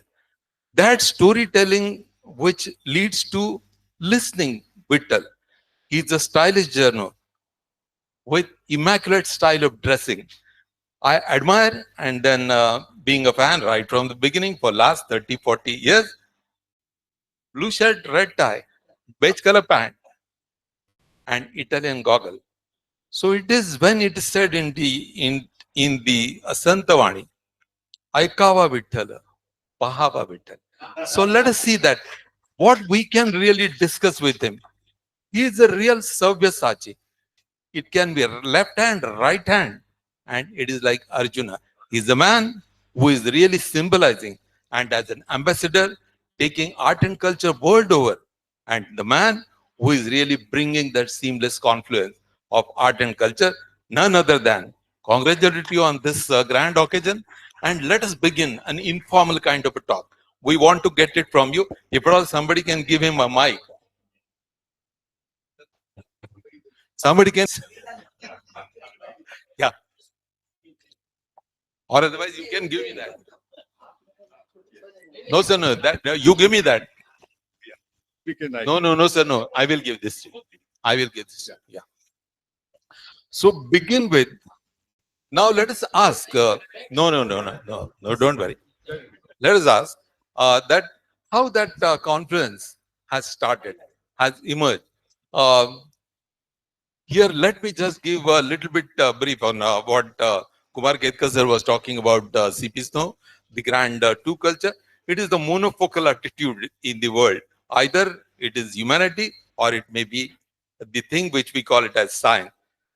So this year Nobel Prize is going to creative destruction, and that too reflecting what science and advancement of a science has really contributed to economic development. And this is rather is the big antithesis of what C.P. Snow was talking about. And then we'll ask him, this man who is rather apostle, who is the man who is perfectly embodying confluence of science, how this idea, sir, came into mind. Thank you for your kind words, and I'm actually at a loss of words because there's not one particular point, if one may say, where this idea of confluence came. But we had a book by Arthur Koestler, called The Act of Creation, in which what Pinge Madam read out at the end was this brilliant idea of a holon, which is also, he also talks about the Roman god Janus, of beginnings, of doorways, which open both ways. And in that fascinating discussion, he alludes to many things which you all spoke about, being in opposition, but they are really part of a spectrum. So if you, and it is these colleges like KC College or Ramnarayan Junjunwala College, which gave us the opportunity to indulge in these kind of thoughts and ideas, which was really, and this is not public relations, what I'm saying. We had role models like Karmarkar sir, who had a degree from Michigan, is it? Or, you know? He was from Doon School. Yeah. And he was from Doon School. Then we had Chittar madam there. She's hiding somewhere. And we had Shingre sir and We had Safekar sir, again, near Institute of Science. I remember coming for a cutting of Mesua Feria from you. Yes. And Dangi sir, who told us about this tree being the wood with which Kamadeva's bow is made. Oh, great, great. You know, and then the Panchabanas. So we were actually being primed by our gurus and, all the teachers I should thank. And also from much older traditions, like, Robert Mani High School, Naik sir, or Thombre madam, all of them encouraged us to think, to answer back, and to explore, and not to be afraid, to make mistakes also. I think that was very, very fabulous. That if you don't make a mistake, how are you going to learn? And in mathematics especially, this was a critical factor that prevented us from getting a complex, that you get a thing wrong, says Parat za uzalni kar. And then when you find the mistake, you realize how silly you have been. To conclude from that small mistake to make a global statement on your ability or lack of it. So these tragedies begin, I think, with kind pedagogy. They're stopped, I meant. Where good teachers are responsible in shaping your worldview, actually. Pandav Pratap, when you read, it was recommended by a Christian missionary to us. And I'm reading Sridhar Swami Nazarekar in the original in my second standard, sitting through the whole night and finishing the book and marking the most salacious parts with a ball pen or whatever, So it is really the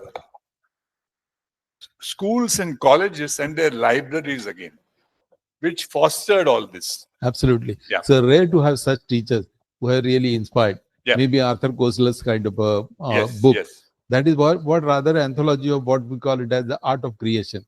Yeah. Amongst maybe that you are blending maybe humor and science and spirituality. This is what, and then you are actually telling from Robert Mani High School, from KC, and then Dhundwala College. That is really great. But the thing what actually you the world knows you is a science editor of Times of India. How it started, how you actually shifted to this career. It is because of the BSc degree that I had. And then the journals, my journals were kept back by the university, No. not only because of the botanical data or whatever, but mainly because of the art. And I was flattered to learn that they were reminded of Joseph Hooker and, they evoked people Great like teachers of Archibald Charles Corbin. Darwin and all those Absolutely. And I had made large size drawings which were folded. Yeah. And I'm sure the journals are somewhere. Yeah. But that is the time I realized that there is a separate career to be made. Okay. With communicating this rather than practicing it alone, Like I was also at the Institute of Science trying to get a fellowship under Professor Haldar. Yeah. And then we were talking about biochemistry in action, and we were seeing work on Krebs chrysallation mechanism here. So the applied aspects of science and a career, meta career in that, were presented to me here itself when I was elected a college representative. Great. And where I would sort of argue for what Usha ma'am said. Now here, before we do anything else, I have to give her a huge vote of thanks for keeping me alive. Oh, so that we will talk little later. No, right way. That's the first. First. That's the first. Yeah. And this story is absolutely amazing. We had arranged for the Times of India, we had arranged a big initiative called Aman Ki Asha, where we were to go to Pakistan and bring artists and then exchange and I was sort of leading it. and we signed an MOU at the Raj Bhavan. And to celebrate that, we arranged a party. I arranged a party at the Taj Hotel for 18 people, including the regional managers of Pakistan Airlines and a couple of culture attaches and all that. And of course, colleagues and artists and all that. It's a big confluence. Yes, big one. And I get a call. And when we finished signing it, my vice president for marketing is a lovely child called Seema Chattopadhyay, Chakrabarti. She says, I want to say thanks to Balaji for such a big deal that we've now done. Incidentally, Johnny Walker was also one of our sponsors. So I said, where will we get Balaji? Johnny Walker is the spirit. Man, water. And then my driver told me that there was a Balaji temple near Banganga tank. And when we are done with our Naman and Adab, I get a telephone call from Ushaji saying, Vithalji, what are you doing? I said, I am in a Ashtanga pranam karta hai. He says, come immediately to the college.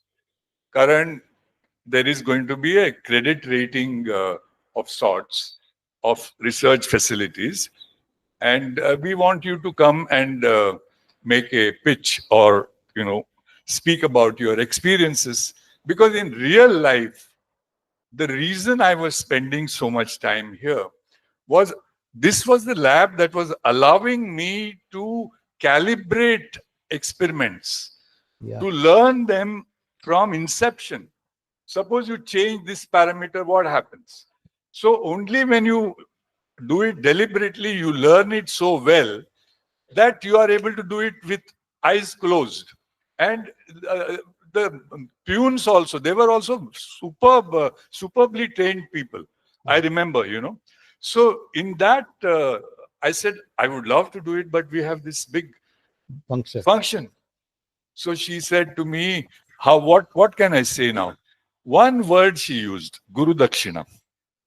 It is because of that word I cancelled that meal and came to Ghatkopar. And it was the day on which Kasab and his friends attacked Taj. And that's why he is here. And this is the reason that we are celebrating his 75th birthday here. So that is also our occasion. But we wanted to get it at the culmination. But sir, absolutely. So it is what we call it as Bhakti and Shakti confluence. But now I'm going to pose a future research project for this. Do you know that they had arranged a Mooka Natya for us and the dignitaries from Delhi, of the theme of which was Mumbai is being attacked by terrorists. You remember that? And I said to in my mind, Are kai tumi gheta hai? Let's talk something pleasant or, and as I am coming out of their college, I get a call from Ram Dandapani, a fellow student of mine who is an IITian designer chap. He says, Vithal, you got TV in your car, just put it on. Kai zala? Leopold is under attack. Oh, you had to take them there. Yeah, we were going to be sitting ducks, but the research project is what are the roots of coincidence, which is also a Arthur Kessler title. Absolutely, yeah. On science of probability. Absolutely. And whether you can fudge results creatively, or what is the nature of Percy Diaconis's statistics, where you get patterns without your knowledge in probable randomness. Absolutely, sir. So this is what we just saw, that your initiation, your inspiration, and then the day that actually really saved you by Usha Madam. Yes. And then that's why you are here. I want to know from the biggest brands of newspaper, from the Illustrated Weekly, Science Today, then how were you in the hands and crutches of Kushwant Singh, and what was that? That story we like to say. Oh, Kushwant Singh was a fantastic experience. You know, he celebrated his colleagues. Kya baat. He gave us opportunities. You know, he enabled us. You know, there are bosses who enable you. Go and take a risk. Dekha, laga do, he would say. That is his slogan, laga do. Fir dekha jayega. You know, but if you have not ventured, how are you going to not? So, wo jo unka do dil tha, and I think that came from great faith also. mere bacche hain ye. They are not going to let you down karke. And that confidence, then you will go out of your way, walk an extra mile, so that your boss, that's a word, that should not fall. Yeah. And what we did was, we were not even ourselves aware. Like he asked me to do men and women of letters of Maharashtra. It is a bilingual, huge exhibition which should have cost 50 lakhs. I did it in when Vimla, my wife, was getting treated at KEM, and then I was a trainee. I was handling 2 jobs, but the way it turned out, I think that is also the story of India today. Yeah. If you place faith in people And commitment from within. and if your heart is pure, I'm being maybe romantic or even emotional. If you do that, no force on earth can hold this bunch of people. And I have done even in America when I used to meet. First, when I went, I have Marathi medium student. You will have a Nunaganda, Ki, are, they are, and the nephew of the king of Jordan is my companion. He has a Ferrari and a beautiful girlfriend, and you don't even know how to order in French, and you think, but at the end of 6 months, the track record shows who is where, And there, my essay, I'm jumping myself ahead. They asked me to, we met at the International Institute of Education, where we had to evaluate our experiences working in America. So when I gave my presentation, Susan Talalay was the program coordinator. Her father was a Nobel laureate. So she says, Vittal, I hope you don't mind if you don't present first. So I said, Arey, my presentation must not be good. So I sat back with a disappointed look on my face. And then all the rest of my colleagues are telling sob stories. How they should not send us in the mock shift. How you should culture us better. How you should give us, training in fonts and this and that. All kinds of problems. Then, in contrast is my presentation, which says, what is the title of my presentation? In Search of King Kong in Portlandia. Great. So you have that famous portrait of the gorilla with the blonde at the Empire State Building. So Portland has a similar building. So they have made New York very small and Portland very big. So that poster is also there in my Vadala flat. Yeah. So I was in search of a King Kong who could teach me the secret of telling stories. Yeah. So किसी को भी मिलता हूं तो पहले गुरु कुछ सिखाओ. What is the nichod of your experience? And I'm trying to, so every person I met, I was trying to sort of squeeze them for this particular factoid or whatever you call it. Suddenly my publisher calls me and he says, Wits, what have you been up to with the governor? I said, boy, what happened? He says, what is this I hear? So he shows me a letter where the governor has requested my services as his chief strategy and spiel master. Great. He says, I have not seen any SOB other than this guy who can, And so stories. This is how you have really mastered the art of storytelling. Yes. One, along with the Kushwant Singh kind of a training, Yes. and the man like you, who is basically trained in Marathi medium, and then nobody will believe that you are from the Marathi medium through and through. But the Tarkhatkar and then Robert Mani High School, the people clad in coats and then topi.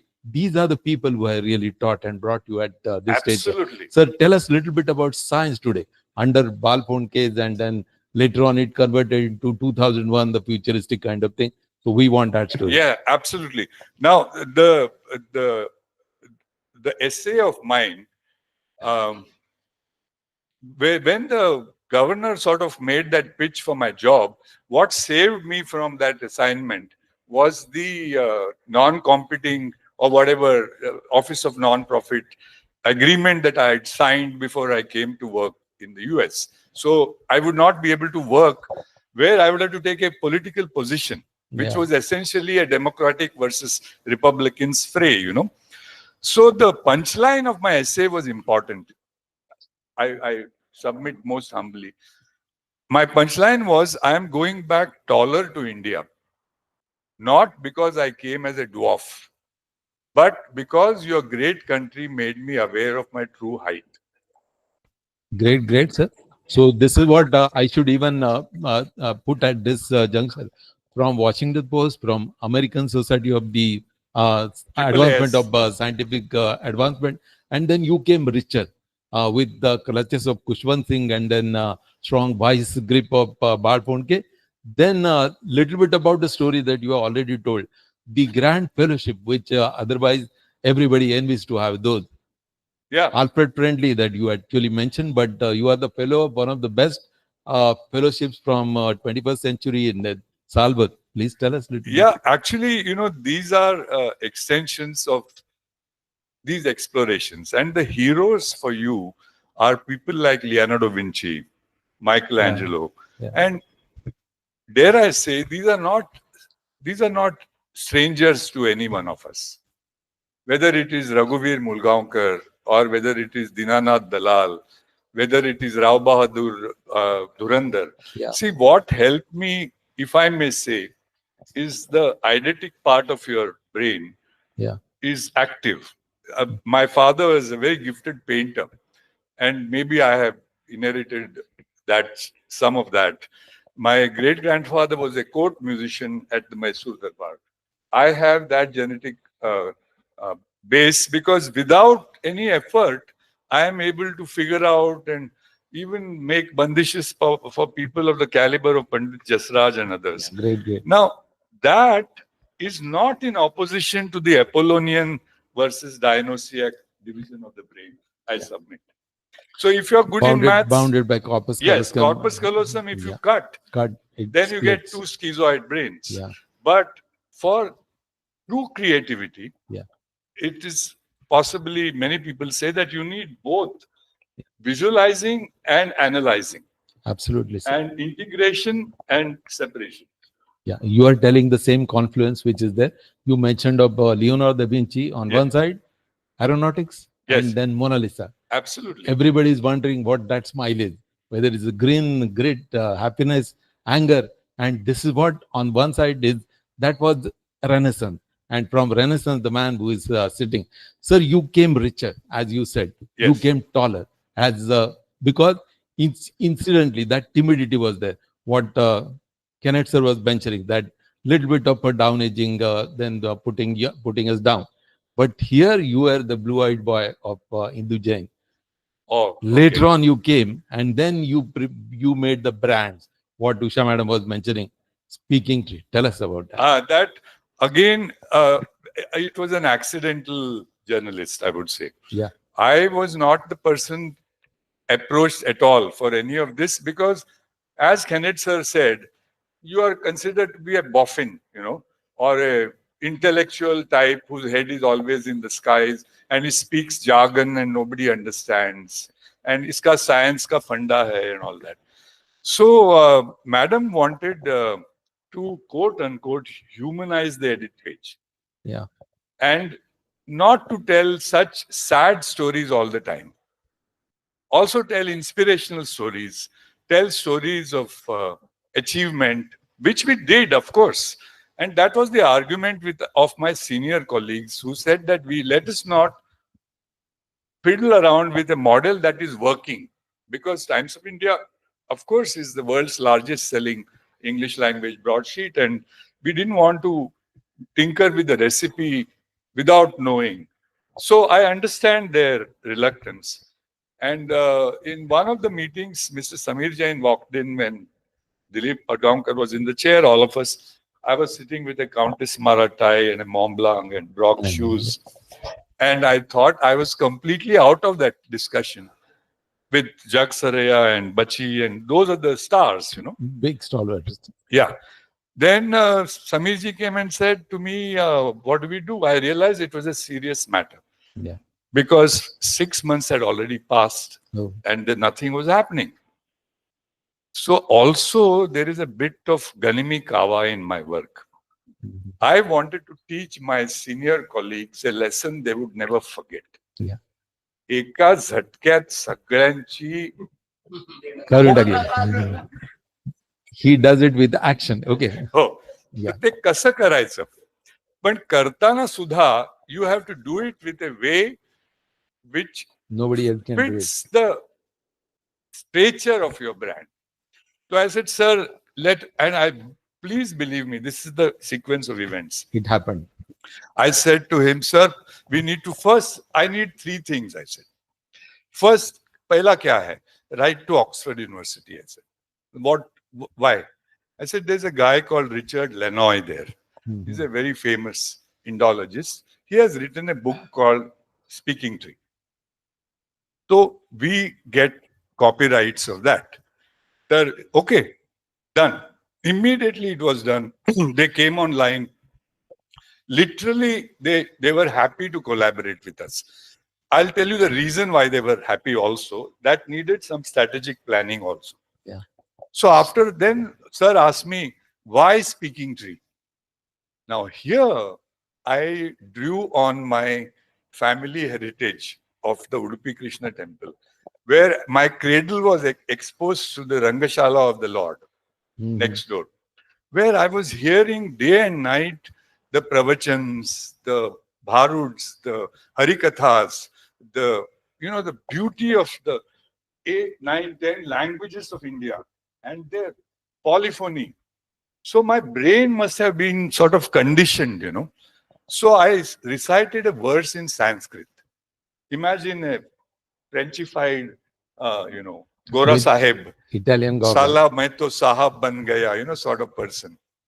Urdhva mula adashak ashwasta prahuravayam. Chandaunsi yasya paranami yastam. So I said, we are children. Ya parambya khali basleli ami pora ahot matla. And there are so many jnana shakhas.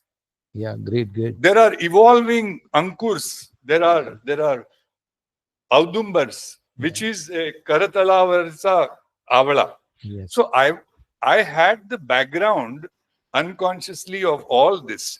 So sir got it immediately. So done, he said. Now what is your third requirement? I said, when do you want this to start? Now, when can you start? I said, if you permit me, I will need unlimited aliases, I said. Udyapasun suru karaycha. Every day I'm going to write one piece, a different type, till we hire the secretariat, till we get the gurus, till we get them to become part of it. Guest editors. Yeah. And take a festival. Now, Usha ma'am, you have given me 12 articles. Yes. 12 plus 24. 21 patris. Confluence of botany and Bohemia, she talks Bohemia. about. What is Bohemia? Camel's foot. Yeah. That is Bohemia, but it is called Rakta Kanchan. Yeah. And it is Mr. Chandigarh beautifier, the great IAS officer. All, yeah. That, it is Kachnar there. Kachnar. And it has bacteria in its root which makes its own fertilizer. So it's a very hardy plant. So Rakta Kanchan it is called, and it is called Apta. Some people call it is Shami also, but she correctly talked about. It is Prosopis. It is Prosopis. So Prosopis is involved with Arjuna's Gandiva also. Yeah. Which was hidden there. So very strong wood. Absolutely. So I said that, we will we'll set this in motion. I assure you that I can write forever, but I don't want my name to be repeated all the time. Then it becomes boring. You know, even if you write interestingly, familiarity does breed contempt very often. And very often in our profession, if you are too over familiar, it brings hateful. I have very distinguished colleagues sitting here. So I took the cloak of anonymity. We set up the thing, and then I moved out of it because I was doing many other things for the company, including Times private treaties, where we were going after startups by offering them equity and advertising swap. Yeah. So we were, and Sir, here is that spirituality in you has really come up, and then Speaking Tree is now a brand, yeah, and then there are 5 or 6 volumes. yeah. I am the proud owner of all that. Ah. If at all you are confused, if at all you are under turmoil, just read, open up the page and read that. Then you were, sir, on to the cosmic link. Cosmic uplink was there with economic time. How it happened? Yeah, that was when we found Kumar that sir was kind of mentioning. response from Times of India's readers.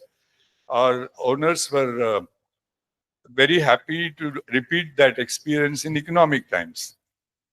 And then, as a result of what I had done, we also were flirting with another very innovative model called newspapers in education. Yeah. Where it's an award-winning thing, where we not dumbed down but simplified our presentations, and we used to make a special edition for schools and colleges. And there again, I hid my name and I took the name from Asterix Comics. That's right. Vital Statistics. You know. Asterix, yes. And I used to write every Wednesday. Column for children. Column for children. And there, I think the challenge was never to talk down to them and to share your own excitement of discovery. It is a great formula where people can see through that you are not having an agenda of any pedagogy or a special subject or biotechnology is better than computer science or whatever. You present whatever is possible. And that was a great success. Absolutely, sir. So taking ahead a little bit. So all your writings in Cosmic Uplink and in Speaking Tree, those were condensed in 16-article book, which we call Serpent Within. Yes. And that was Publication Information Directorate. Yes. So we are just skipping it and then jumping a little bit ahead. Then you are writing a column Spectrum that I used to read from Times. Yes. So that is what was there. And then, sir, you were in independent column by Vijaypad Singhania's kind of thing. Yes. I want to learn from you and then for the audience about the Bombay Times origin, which was there. Oh. That is again your creation. NI is your creation. Speaking Tree is your creation. Cosmic Uplink is there. And then that column in Vijaypad Singhania. But we want to learn and then let everybody know that what is Bombay Times all about. Well, so that is that's a little bit of family secrets being let out. But family secrets being Mukul Sharma and I were colleagues at Science Today, and Mukul, is a great celebrity, a great storyteller, a lovely human being, and a great friend, and I miss him terribly. He was. His wife was, of course, the legendary Aparna Sen, who was the great filmmaker. So he called me one day and says, "Vithal, we have got a major crisis." So I used to work with Miss Nandita Jain, basically, not Induji so much, but her daughter, who was my sort of the person who I could go to. Induji was too exalted, I would say, or too far away in Delhi, and Nandita ji would often fly to, and we would have sessions, late sessions and all that. So it was her brainchild, this project. Yeah. And they had selected a writer whose name I cannot reveal for obvious reasons, who was considered to be very, very accomplished and talented and to evoke the spirit of Mamai, as we call her. And again, the stereotype of science writers being abstruse and boring, or writing with lot of footnotes and क्लिष्ट लिहितात आणि कोणाला दुर्बोध असतं सगळं वगैरे वगैरे. So we were not quarreling with that. So, but that particular writer, when she saw the true dimensions of what she had to do, she went into a writer's block. I've already revealed the gender, but that's yeah. And unknowingly. Yeah. So then one day later is the launch, and we don't have the cover story. So what do? So Mukul is summoned because he is considered to be that sort of wit, So he says, Mukul, who can bail us out of this mess? Because we have accepted ads and everything is one story nahi hai. So he says, there are 3 people in this building who can do this. Can you do it? No. He said, if it was Calcutta, I would have done it. Pritish Nandi was the second person he mentioned. But he said he won't do it. Why? Because this work will be judged, that he doesn't like. You have to take it or leave it kind of thing. Okay. And anyway, he's not here. The tisra manus kon hai? And they were surprised to hear from him. He said, Vitthal Nadkarni can do it. She said, but isn't he a science buff? He's a science guy.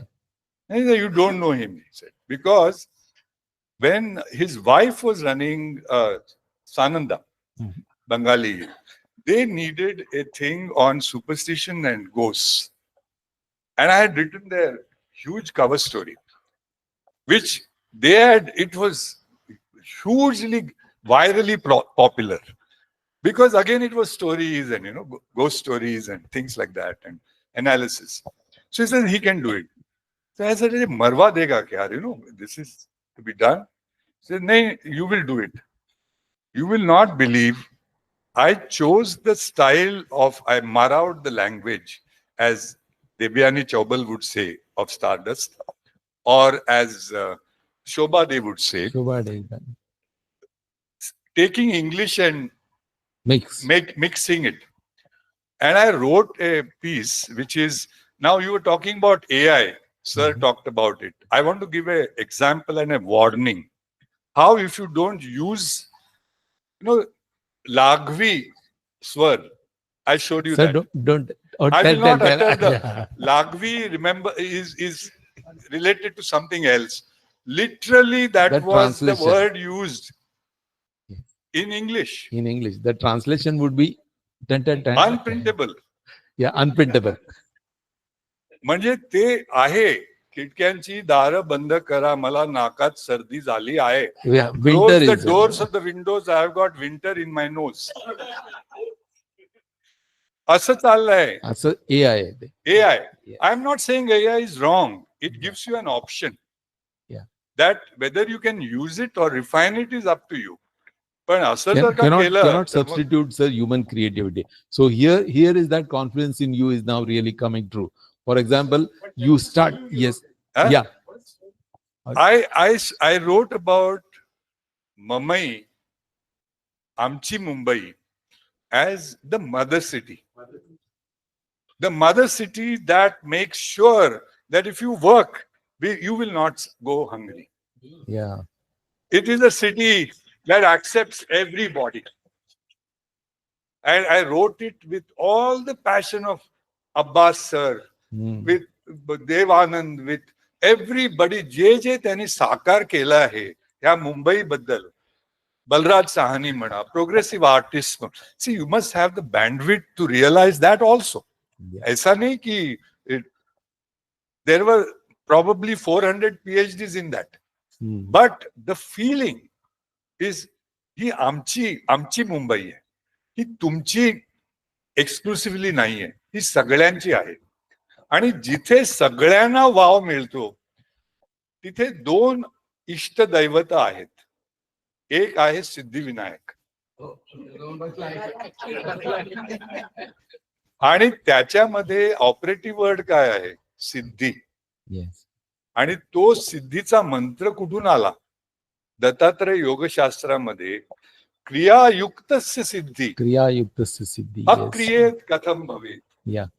So this is the city that awards effort. If you work, then you cannot fail.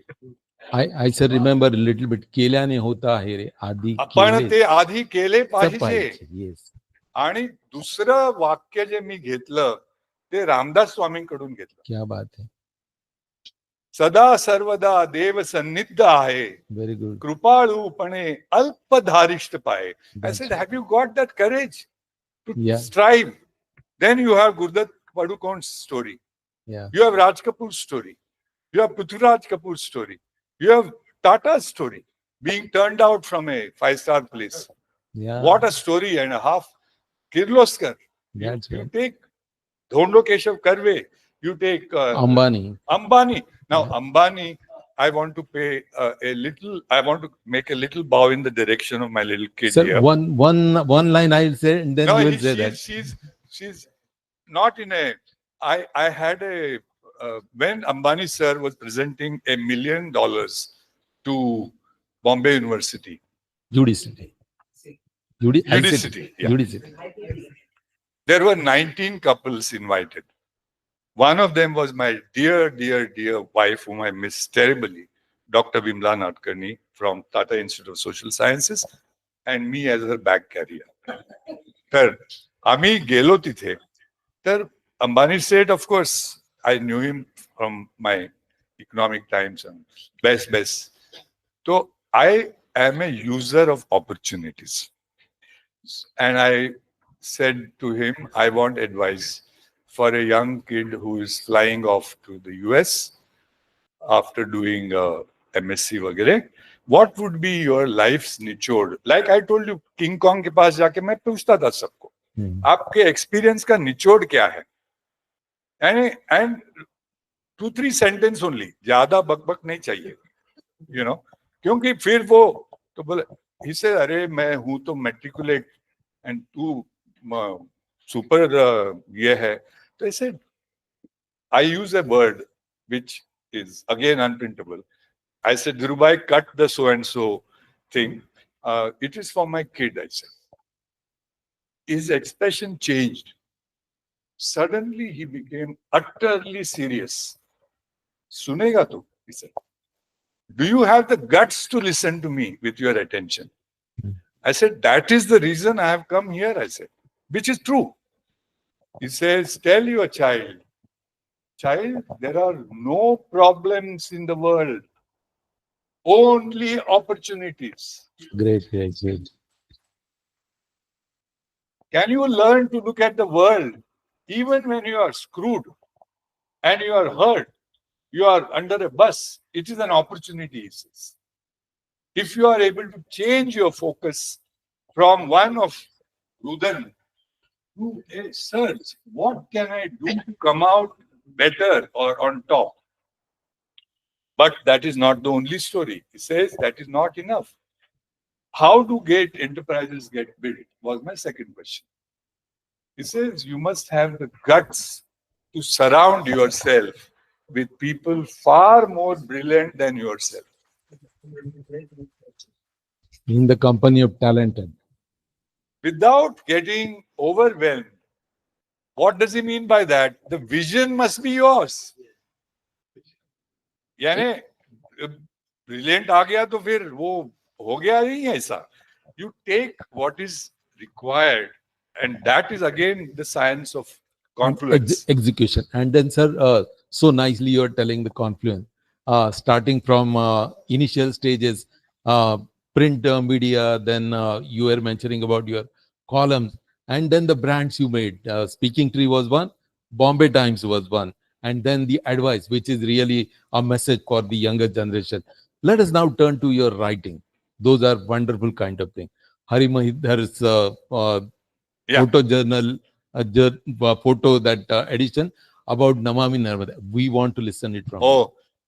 Actually, I brought those editions, but the excerpts I had shared, US magazines and others, there, again, accident prepares the favored mind, they say, no? Yeah. prepared mind. Prepared minds, yeah. So if you work in a place like the Times of India, I am not trying to hype it. It is an opportunity beyond imagination for learning and making connections. Yeah. So this. Yeah. So it is this, and it was created in Ghatkopar. And this was the book. Now, accident prepares the favors the Beautiful prepared photograph. mind. That is the second And one. that is the second one, Yeah. sir. This also you will Yeah. just the narrate the But story. no, what happened was the Prime Minister was in Ghatkopar also when we had prepared this. And then one of the local politicians got the idea of making him unravel it. Now, imagine that is the serendipity of, if you've done. Absolutely. And That there kind of- he asked me, when is the next edition coming out? I said, ye to abhi. Then I had the, shall I say, the bhan to say, hum log itna le rahe hain. What can I give you back in? So he said, can we think of a campaign for rivers? Namami Devi Narmade was born out of that little conversation. And madam, you know how it came about. She, Mrs. Bhadkamkar, Mohini Bhadkamkar, Yeah. came at her initiative to Ghatkopar. She bought the book and I bought my air ticket and we went together to Bhopal. And it was on that day that a very, very, very senior, prominent newspaper editor of Dainik Jagran had passed away. And the chief minister had to go there. So what was slated at 5 a.m., we met him finally, and one look and presentation, he says, it is yours. Namami Devi Narmade. But one night I sat and created 12 pages, fitted to that theme, which we got printed in their government press at middle of the night. And we integrated that into an edition and we gave it to him with his signature added. It will look like this. Karke. So we created that literally within 6 to 8 hours, that edition. Now, again, takdir hai isme. We got a huge leg up, 75 lakhs copies, etc. But one of the contenders of the copyright, his son got scared by the size of BCCL. And he thought that we would pirate that book. So we said, Mohini ji also said, aap jaake aapka naam lagwa do. That was disastrous. And they lost the whole deal. But such was the work because the BST buses also started carrying Namami Devi Narmade. Then the plantation of trees, what ma'am was talking about. Riverine areas, fruit-bearing trees, what are the trees that are good for ecology, not to plant Australian acacia or golden acacia, to plant bale, if you want to plant bale, then you have to realize it has spines and all kinds of things. This was the book that came from UNICEF funding. UNICEF funding, yeah. Yeah. And again, this was not a primer to superstition. No. It is about how to conduct mass events without causing any, and it is a handbook for IAS officers in a way. And the first woman cabinet secretary of Maharashtra was responsible for this. Again, we did no pitching. She just saw somewhere, Modi Saab releasing that, and she says, why don't we get this guy? So it is a public health perspective. Yes, it is deconstructing Kumbh Mela in 2015, a public health perspective. So it is really a confluence of science and culture, both.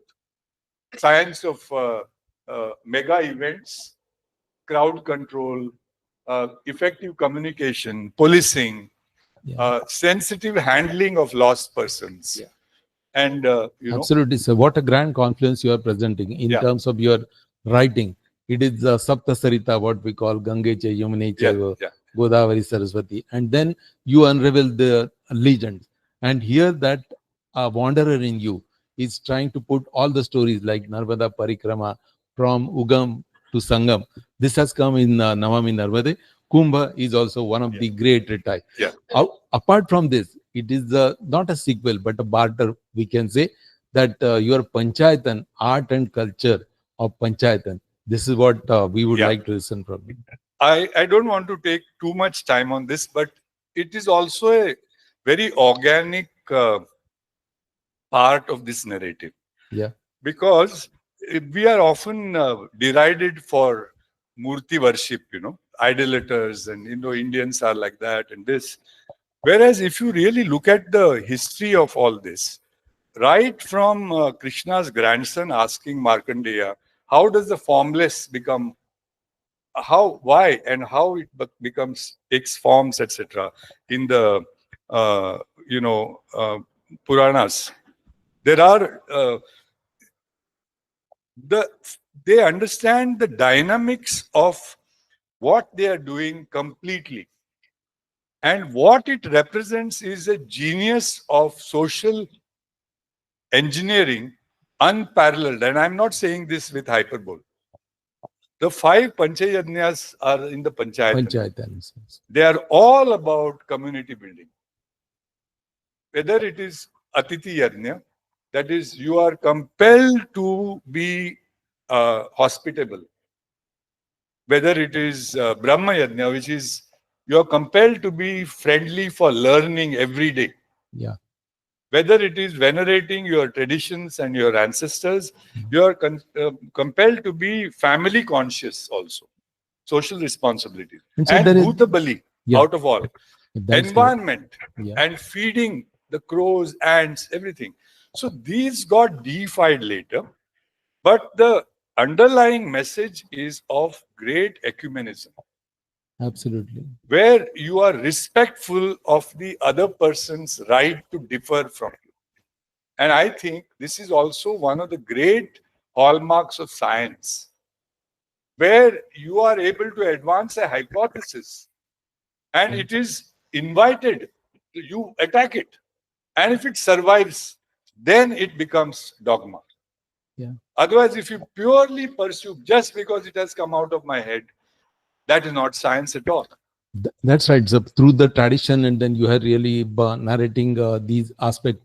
But there is an aspect of art in that frescoes and then Of course, temples, of course, of and course. that is what is also very dear to you. Maybe that you go and visit Vittal's house. It is almost like a museum. So many artifacts are there. So Yes. many books are there, and this Yes. is what is there. Sir, we'll take a little bit further. Yeah. Now your confluence in music that we will like to know. Or no, actually, I think we should be kind on the audience, because that music is actually meant for pest control. Yeah. The mosquitoes, Yeah. they lose consciousness and Yeah. immediately They- spiral. they- yeah. yeah. तर ते बिचाऱ्या ह्यांच्यावर नको आता. नको आता. आणि आणि आपण ते थोडस आवर्त घेऊया. But one aspect, last aspect that Yeah. we will take, that is about your interaction with the different scientists. Oh. That is also a great confluence. So you are mentioning number of confluences, and you are a creator of number of them, merging, blending, seamlessly sealing them. But let us even talk about your interaction with number of scientists. This again is a given. When you are in communication business, you are in the business of news, as Abhijit will also tell you. Abhijit remembers that conversation I had with a Nobel laureate, which, to break the ice, I said, Robin Williams. Has anybody told you that you look like Robin Williams? Now, the answer was epic. I was never told that. He was told that I look like. Manje, and Roger Penrose, Stephen Hawking. Yeah, Stephen Hawking. What is his icebreaker for him? I got a cartoon of his made by R.K. Lakshman. Yeah. And what do? We take him to Kamala Nehru Park to present it. And we make an occasion out of it. And he says, I like to be in cartoons. Oh, I've already appeared in Simpsons. great, What great. a beginning it is here. Yeah, great, great. And that story went viral. 80 countries before the internet. Hawking's Day out. Now, you have the privilege of lifting him to his chair. Now, and also, when you go and meet these people, you have to learn about their work. What an experience it is. Absolutely. You know, Sir, so this is from your initial beginnings from Robert Money to maybe the American stint that you have through your interaction with your writing, then your column, all that kind of a thing that you have generated, like Bombay Times and then NIE and then Speaking Tree, and then coming out to interaction. Maybe that we'll skip. The other day we were discussing about your interaction with Creek, but we'll skip that. Go a little bit about you are a yogic seer sort of thing. Your yoga. Again, if I may short circuit that answer. Yoga, I've told my daughter also about this, is probably our culture's greatest gift to the world because it works.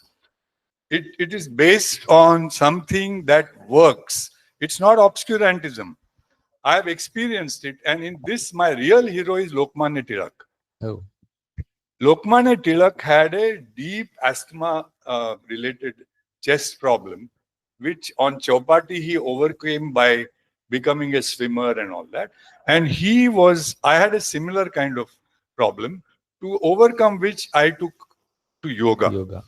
And it really works, is what I discovered. And what I discovered beyond that is amazing. The worst assignment in the Times of India is handling litter, I said almost, unconscious Freudian. Letters written by readers. Literally, you get junk mail. Heaps. And you have to sort through it. You have to edit it. You have to make it presentable in a very quick. You must not miss. You must give diversity. You must do all that. Everybody would not want it. So Girilal Jain had made a habit of giving it once a month.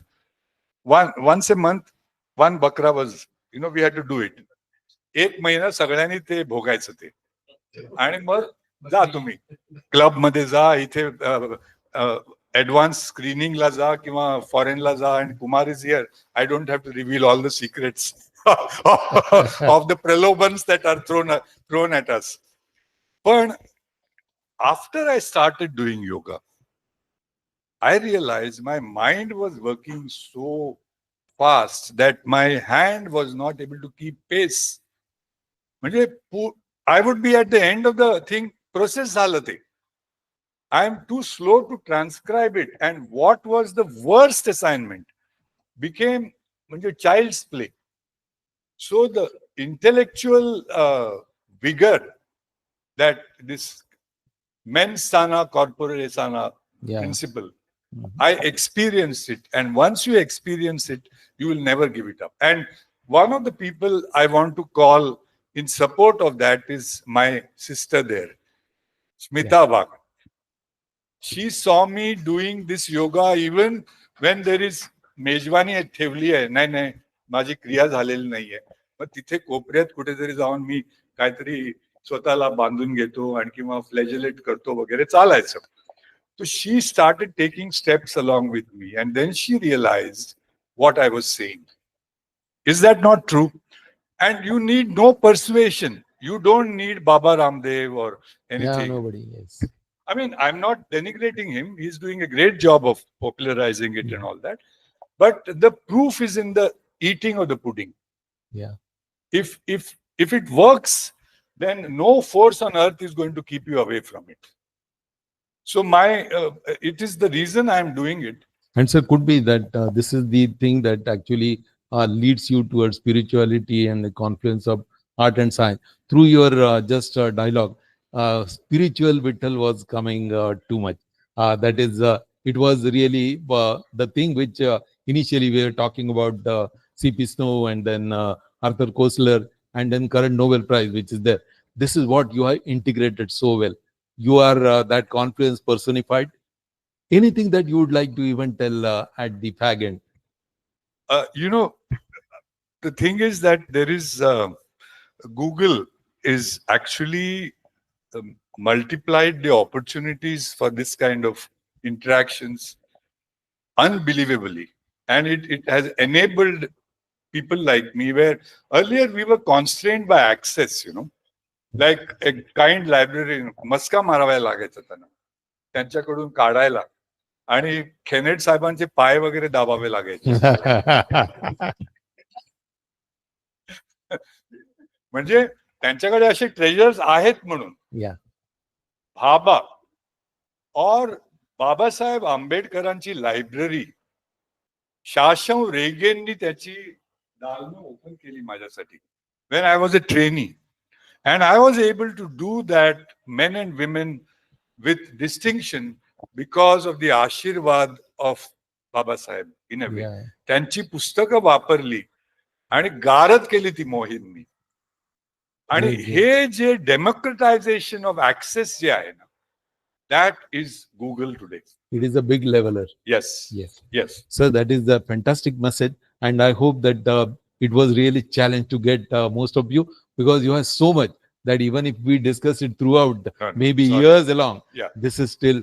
But a yogic seer, a wanderer, a writer, and then editor, creator of so many brand, but still remaining away, a happy, cheerful, very artistically dressed. Another personality is sitting in front of me, so they give me complex. He is my role model. Then they give me complex, sir. But so then I wear, yes, Abyssinia, yeah, both words, and pneumatophores. And who is Avicenna? Ibn Avicenna. Avicenna, yes. The He's great, a great philosopher, Islamic scholar, And sir, he is a mangrove scientist, and then you are a botanist. Why do you think He I is am a botanist, citing Avicenna? and I am a alumni also of this. And then it is this college which is even taught us Confluence of. He is very much. He is also and there. he's the vice chancellor. Kirkar sir is there. He is Of the the vice chancellor. university. I'm And proud to be, of this university. Wherever we went, whether it is Harvard or Stanford or wherever. My kiddo, of course, is a bright star at Stanford, vagere. We prayed for such a combination of smarts, compassion, courage, creativity. If you have this, then nothing you're like safe. it. Sir, to culminate, Yeah. to really end up, we want you mention about that Jasraj creation, and then you can do some composition. Yeah. One has to be there to really have that finale. No, that also, he, ते करतो मी, but he told me about the launch of Jasraj ji's आठों प्रहर. Ashtoprahar. 8 प्रहर एक थे, press club में था. And he was heartbroken because there was nobody. Hardly 1 or 2 people came. And Abhijit and company, they came and sat, and then he held on to his hand, which he did not let go. म्हणजे he is also a very sensitive artist, म्हणजे त्यांना आपण असं जेव्हा rejection वगैरे, आणि त्या लेवलचा माणसाला आम्ही असं ट्रीट करतो, हे मला बिलकुल नाही पटलं. मी आलो, पण I did want to come in late coming, म्हणजे त्यावेळी सुद्धा माझं होतं. Sir, that is this style, okay? पण मी म्हटलं त्याचं आपण परतफेड करायची. तर परतफेड कशी करायची? आता ह्यांनी सगळे चांगले मौके त्यांनी घेतले, पण आता कॉम्पिटिटिव्ह वर्ल्ड मध्ये आपण काहीतरी करायला पाहिजे. तर I said I will take Panditji to Taj. आमची म्हणजे मुल्लाची डोर मस्जिद पर्यंत. तर ताज मध्ये त्यांना घेऊन गेलो मधुरा ताईंबरोबर, आणि we had a spiritual session involving Johnny Walker, hops and yeast and Egyptian ancestry of that beverage. ते सगळं झालं, आणि मी म्हटलं sir, we need simple concept for our. त्यावेळी I was guest editing Saturday Times. तर त्यांना म्हटलं की तुमच्या बंदिशी कुठून येतात? तर ते he gave a spiritual answer की वरून येतात. तर मी म्हटलं वरून येतात, वा. मग एखादं एक उदाहरण द्या ना. तर उदाहरण त्यांनी माझी पुरिया धनाश्रीची बंदिश, त्याच्यात वर्डिंग्स अफलातून आहेत. तर काय श्याम सुंदर Tripurari. Then he started giving me funda, which is rhyming with another word called, involving a hen and all that, anda. Then I listened to him. Then he says that it is so divine की त्याला छेडछाड नाही करायची. तर मी म्हटलं आम्ही आहोत ना टर्ल ऑफ करायला. आणि त्यावेळी आय हॅड ए चोटी अँड डेनिम्स वगैरे. तर मी अगदीच म्हणजे हिप्पी दिसायचो. He made the impression that I was a westernised English speaking character. And he says वो आपको नहीं समझेगा. आईला म्हटलं आता तुला कोल्हापुरी हिसका द्यावा लागेल म्हटलं. पण तो देताना आय हॅव टू कीप भान of इंदुजन. Dignity. I will not lower the standard of that great संगीत मार्तंड. He is so. उनका शान में कोई हरकत नहीं होगा. हमारा तो आपने मूल्यांकन कर दिया है, लेकिन अभी उसकी भी शान रखनी है हमें. तो ऐसे सर हम लोग कूड़ हैं, क्या करें. आप जैसे सब लकी नहीं होते हैं, but we have access to your power. ऐसे तो मेरे को आप स्पर्श दीक्षा दे दो. स्पर्श दीक्षा पता है आपको. तो ऐसे दिया हाजिर हूं. तो ही रोज अप अँड जय हो करून त्यांनी 3दा माझ्या डोक्यावर हात ठेवला आणि he kissed my forehead. He चलो जीत जीत जाओ. He says. तो first caveat I said was sir एक कंडिशन आहे.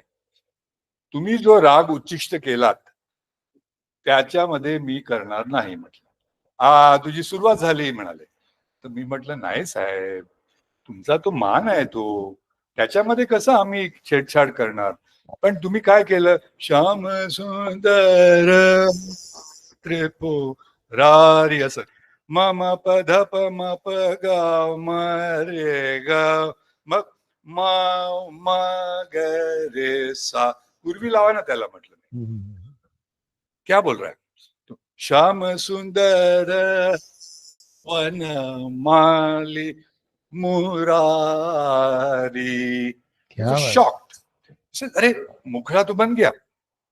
तो ऐसे आपको चाहिए था ना. तो श्याम सुंदर त्रिपुरारी नहीं, उनको बाबा भोलेनाथ को उधर ही उनका गुटका लेने दो.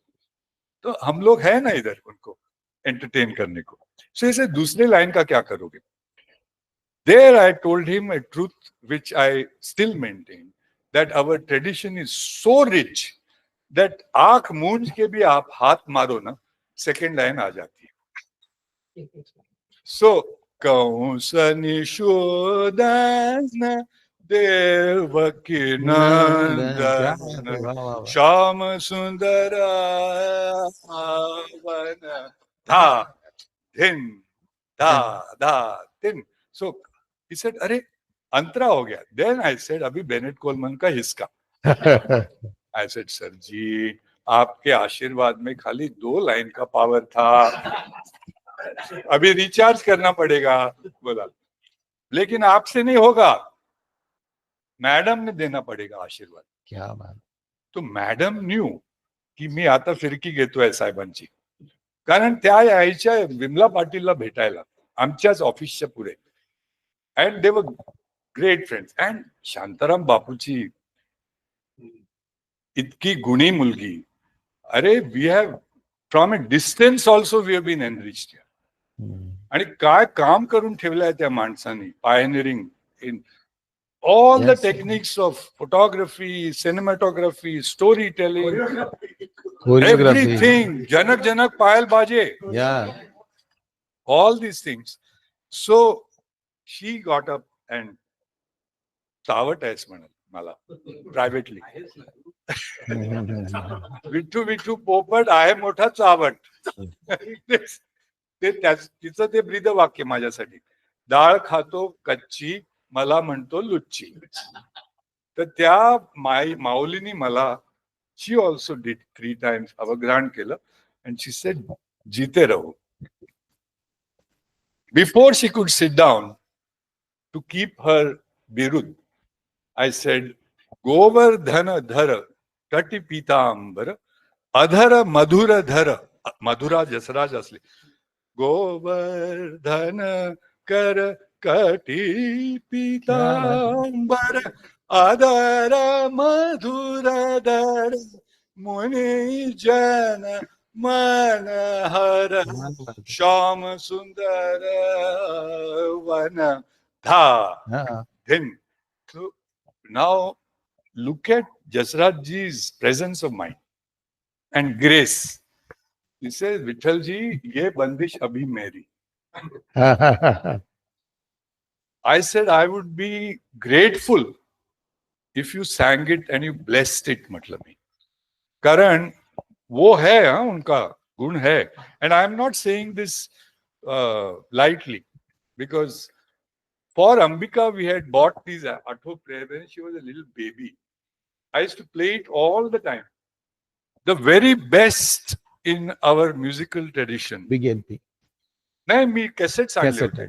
आणि गौतम राजाध्यक्ष यांनी त्याच्यावर त्यांनी काढलेला फोटो होता. आणि अल्लाहू अल्लाहने सुरू करतात ते. There again confluence. अल्लाहू अल्लाह तेरा नाम अल्लाह तू रहीम तू करीम, हे असं करून आणि जल जमुना भर This is Ganga Jamuna Tahjeeb kind of a thing. Yes, it is a confluence of culture, sir. This is what we wanted, and then we had it. I am so grateful that you tolerated me for this. Vittal speaking, Vittal talking, Pahava Vittala, Aikama Vittala. Sir, on this grand occasion, wishing you miles of days. Jivet Sharadashatam, Pashet Sharadashatam. And on this grand note, we wish everybody happy Diwali. Yes, and absolutely. Thank you for the confluence. Thank you, thank you, thank you. Yes, sir. त्यांच्या घरी आले की होईल. मी तुम्हाला Bennett कोलमनचा answer देतो. We are in search of a good sponsor. This is not anything but real, all Benet Coleman's. But this is total Benet Coleman. 100%. Part 3. Hello.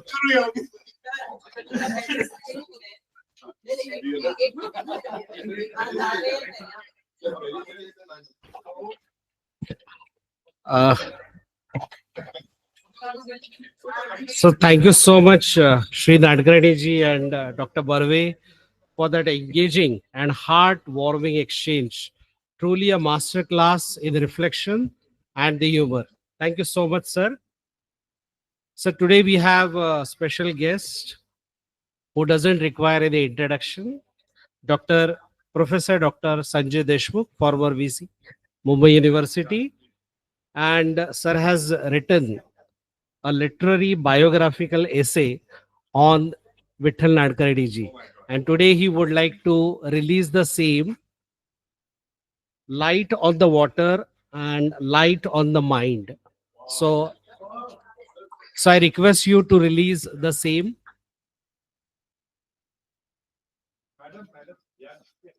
I request all the dignitaries to join.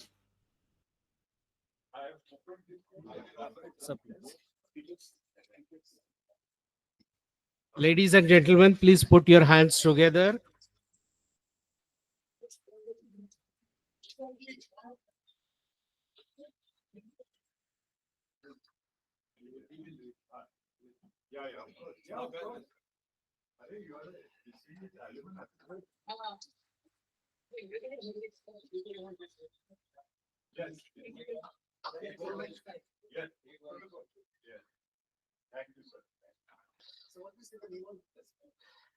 It is Light on the Water, Light on the Mind.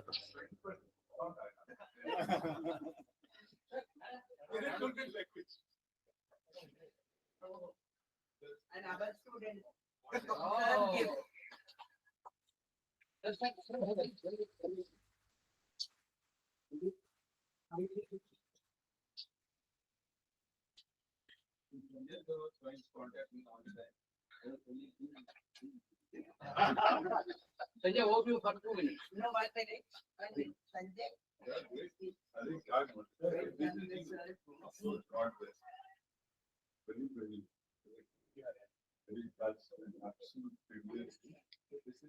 There's another friend, Sanjay, advocate Sanjay from Asiatic, and what I said about Jnana Vardhan is Asiatic also represents, and he's also in my. I have the privilege of being with him in trying to republish that great institution. And his mother, of course, सर्व साक्षी म्हणून त्याने दिलेलं पुस्तक महाराष्ट्र राज्याचा पुरस्कार त्याला मिळालेला आहे.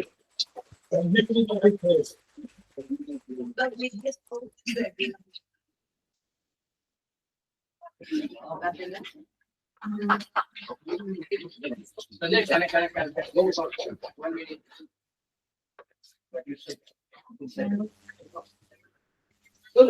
Sir, few words on what is the book about? Yes, sir.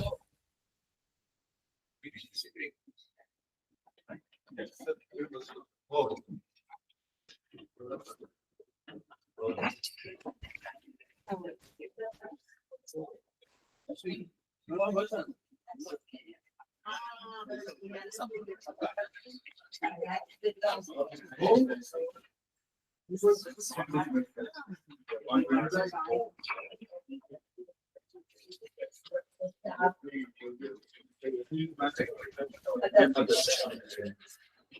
And this is my.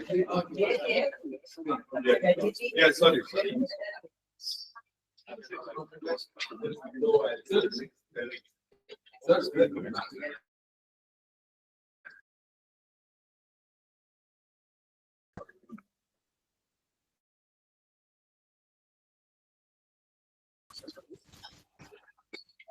नमस्कार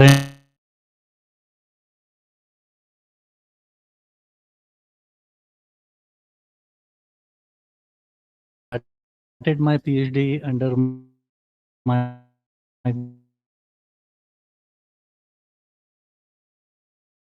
we were fortunate to have two PhD guides, one Professor Safekar sir and another Dr. Karmarkar sir, who was the principal of this college. And Safekar sir moved to Pondicherry University, the Salim Ali School of Ecology, and we were halfway through our PhD work. But he ensured that we will not only get an excellent guide, but also the work that we started will continue and have a logical conclusion. That is how we started our journey at the Institute of Science after my MSc, and it was concluded here at RJ College. And it was like a Pandari of conglomeration of knowledge at the Biological Sciences Department, which was headed by Karmarkar sir. And we were very privileged because every day in the evening, all the biologists would assemble at RJ College and have discussions on various aspects. And that was something which I cannot forget. And that is how I feel that it was a great opportunity for me to absorb and imbibe those outcomes of the discussions and take them ahead in my own journey. Today I am here maybe in the form of an author of this particular attempt, which is named as Light Upon the Water, Light Upon the Mind. It all started when Shri Sukrit Khandikar had concluded his association with Prahar, the daily. And I wrote a piece, which I normally write every day. And I tried to compare him, I will not call compare him, but try to compare two great editors, one of the yesteryears and one in the present era. And it was a coincidence that Sukrit Khandikar had concluded his association with Prahar. And I was reminded of Acharya Atre. And I thought, let me talk about Acharya Atre, the great editor of those days, and one of the editors who, despite all the limitations of working with great newspapers or publishers, he had his own mark by way of his association with various newspapers. And I shared that with few. One of them was Dr. Barve, another was Dr. Suhas Naik Satam, and so I shared with Vithalji. And Vithalji was not very convinced that I was trying to talk about two people who were probably totally different in terms of their contribution, philosophy, or what we call it as Vichardhara. But it was just an attempt, and I thought, let me try to explore a possibility where I can go beyond a formal limitations of talking about one person. And that day I thought, and I replied to Suhas saying that let me get an opportunity to write something on Vithalji, and hopefully he will understand that without knowing him much, I can do something about him. And from that day, I started looking at his contributions through Google, through internet. I started assembling that. It's almost 4 months now. And that culminated into this particular outcome. It's about 190 pages, but not even once I have consulted him. But it's a journey of his life, his philosophy, which I've tried to put into this particular attempt. And I hope people who have assembled here, they are all my idols. Kumar Mama, from my childhood, he has inspired me so much. And the collection of books at his residence, I've been not only watching, but I have been also doing the same collection by definitely reading some of those books which I have in my possession. But people like his stature they inspired me. And today I feel very privileged that this particular write-up, in fact, I was held up in getting it photocopied, printed, and then stuck in the traffic. That's how I came late here. But I wanted to present this to him. And I feel that this particular attempt will give a different angle to the contribution that Vithalji has made.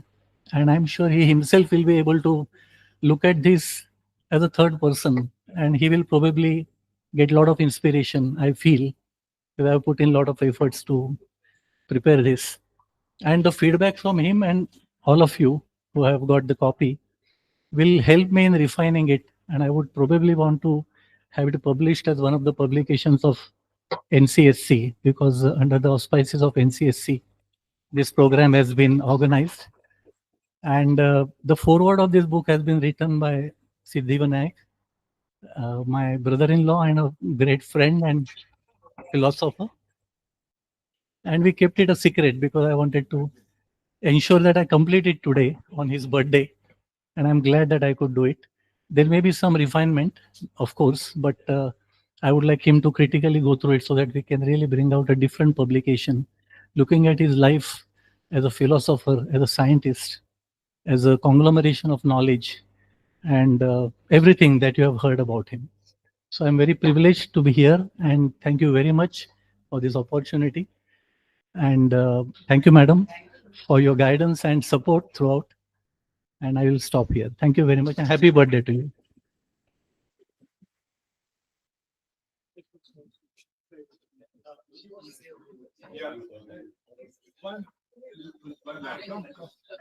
Yes. If you want to say something. Yeah.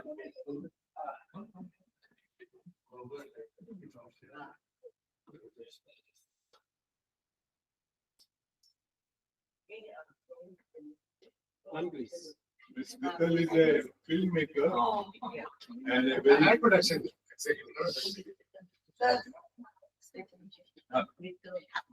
Oh, Baldev Kishanji also prepared. Oh, yes. Last we want.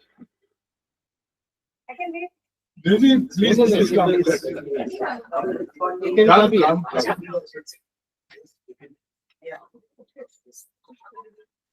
No, there is a felicitation. Yeah. I'll take 3 minutes maybe. Yeah.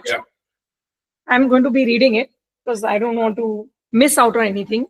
Firstly, happy birthday. So, from my heart, and sorry, but I'm reading it.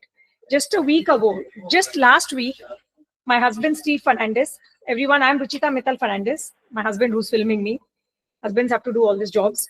So my husband just last week at the press club introduced me to his dear friend, the one and only Vithal Nadkarni. And in all of 30 seconds, he gave me a whirlwind tour of Vithalji's incredible journey through science, technology, history, culture, religion, mythology, and beyond. But when I met Vithalji, what struck me wasn't the awe-inspiring resume my husband rattled off. It was the warmth, wit, and wonder radiating from this truly genuine human being.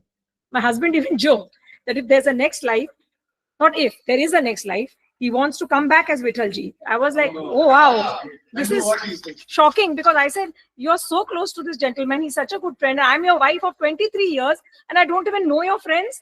I was like, what is going on? I was like too much in shock also. It was a combination of all emotions, love, warmth, friendship, little surprise, I should say. And then Steve said that even if I can achieve half of what he's done in the next life, it's my dream. He's my icon. He's my idol. I'm more and more surprised. And I don't know him. You never made me meet him. I'm just rattling in surprise. So that's why I'm here today, because I don't want to waste any more time of not knowing him and not having spent time with them, which they have met so many times. He's been to his house. And what? I'm like just surprised. I mean, how come I don't know? So he likes him so much. He keeps meeting him, doesn't even tell me where he's going. So that's the love he has for him. Then to add to the joke, Steve added that in the next life also, but I want you as my wife. That's me. So today I'm lucky. That was the condition I put. I will allow you to be me, provided. Yeah.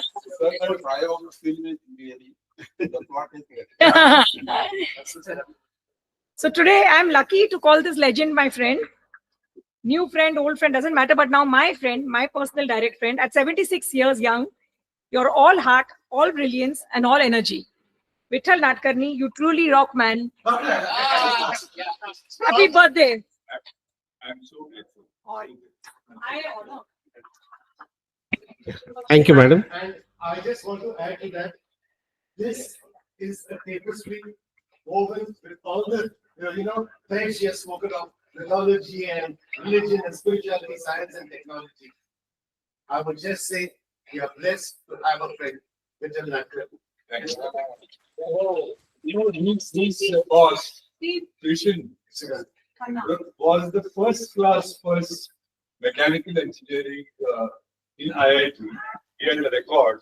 Kharagpur. Yeah, Kharagpur IIT. And he also brought that Swedish company, Organis. Thanks to him, I started corresponding with the Nobel Foundation. And suddenly I'm in Stockholm. Oh. Adding to my roster of Nobel laureates. Yeah, thank you. Now you have family. Yeah. So thank you so much. Now comes the most awaited moment to honor a life devoted to communicating science with a soul and sensitivity. We invite all the dignitaries, friends, colleagues, and admirers to come together. We are doing felicitation of, yeah. So first, a traditional traditional way of felicitation.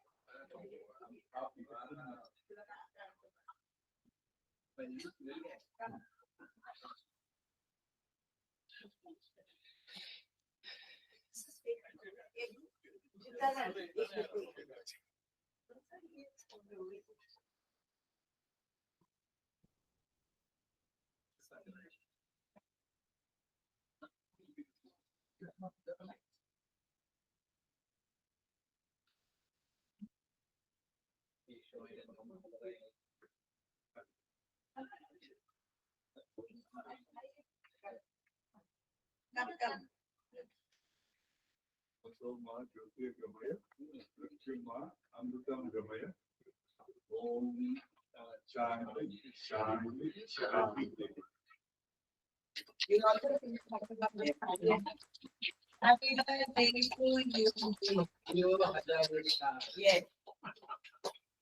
Happy birthday to you. Happy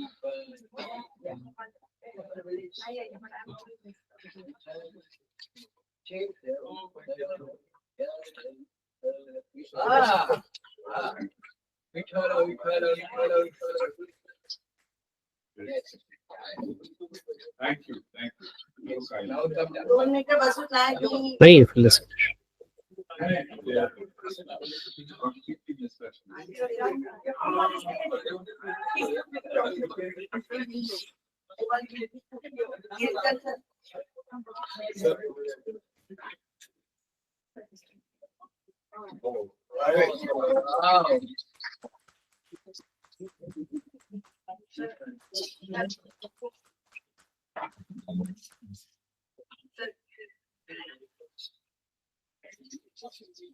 Thank you, sir. Are, yeah.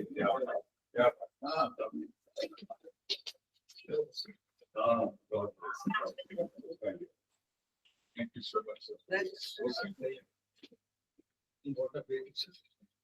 Yeah, one more. God bless. Oh, thank you so much. Sir Rubera. Sir Rubera. Are you been out of work?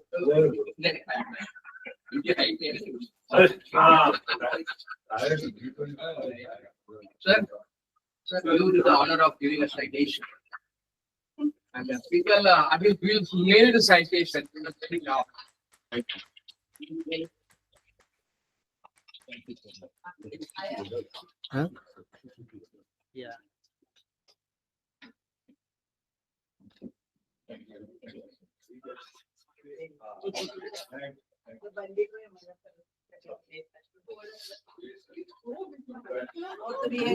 Sir.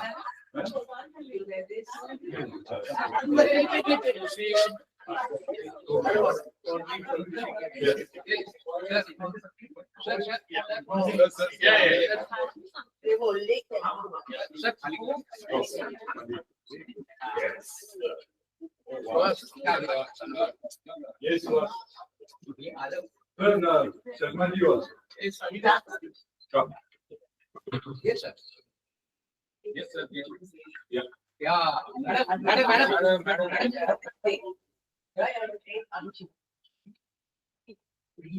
अभी जी हमारा sir आप अंदर आइए आप अंदर आइए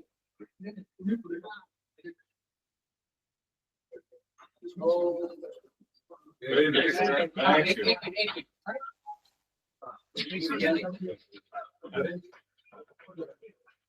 Alex, so they should be here. Yeah. Yes.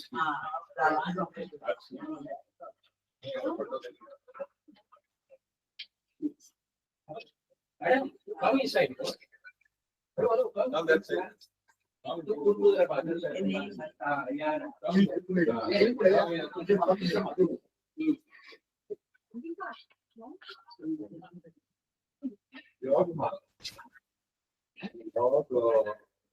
speaking to you.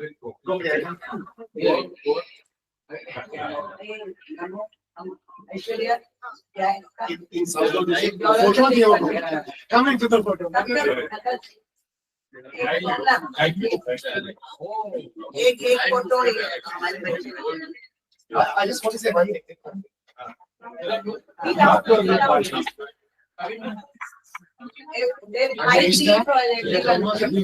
I want you to best photo. This is a typical. Thank you so much.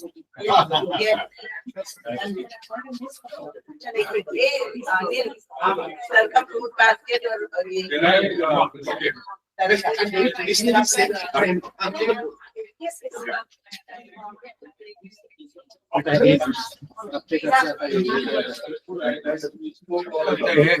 Sir तुमचं येणार आहे सर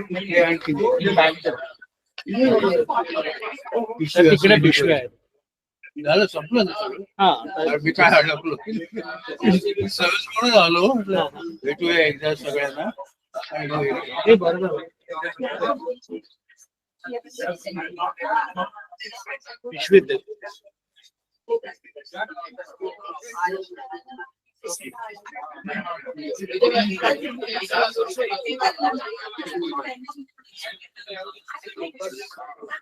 सर अनाउन्समेंट आहे का हा एक अनाउन्समेंट आहे चहा आणि नाश्ता घेऊन हो हो आहे आता हो हो ते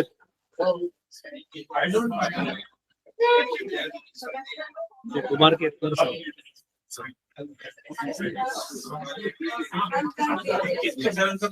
हे बघ, हे ठेव, पिशवी पण लाव. त्याची शाल पण होती आहे त्याच्यात असेल ना खालची वस्तू आधी काढायला एका साईडला दोन्ही एकत्र दोन्ही देतो आता टेस्ट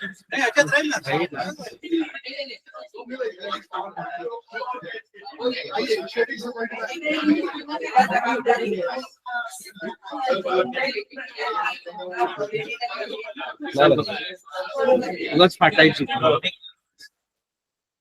ते लहान आहे का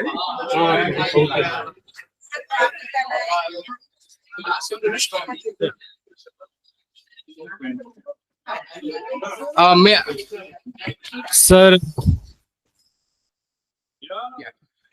and now I request Nadkarni sir to respond to this felicitation. Please take your seat, please. Ladies and gentlemen, please be seated. My response is एक कप चहा घेऊन जा. Yes.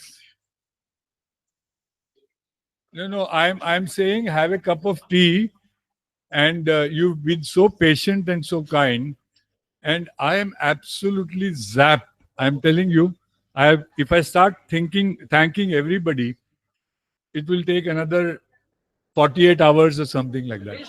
Please do that. But I am very, very deeply grateful to each one of you for this absolute astonishing kindness, generosity, and blessings. It will be in no measure, what I feel I cannot express really. I'm so touched, and because I didn't expect any of this. And what a show you put up. My God. Lovely. Thank you so much. Thank you. Bless you. Friends, I think the snacks are getting colder. Before that, may I, on the behalf of National Center may I request all the people to take their seat.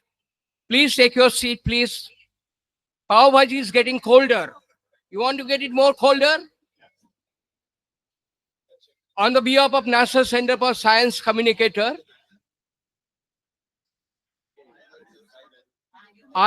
we are grateful to Vittal Nadkarni. Mr. Nadkarni, we are grateful to you because you are the one made this day very memorial for us. And you are listening to biology. I'm physicist. If the universe is, if the nucleus is strong, then the electron don't have choice. They have to go around it. And we have experienced today, Usha Mukundan madam, you are the nucleus, okay, and we are all electron. They are going around you and around you. And I must thank you for making this particular event very, very memorial for NCSC. We'll come back to you when he completes 100 years. Sir, for RG College also. Yes. In fact, I have no words to thank the departments. Particularly, I like to give a big thank you to what do you call this? Your department? No, not botany department. Person who made all the things, kind of thing. DP, are you there? DP are concerned. There are something at 49 friend in fact. And today's registrations are concerned, there are something like 49 people are registered. I am the one who non-registered, make the distinction 50. And I don't know how many people are there on line. Okay, so thank you, big thank you to you, all of us. And I must expect you to join us next door for the pav bhaji by kulfi. Okay, that is my recommendation. चलो जाएंगे, चलो, thank you.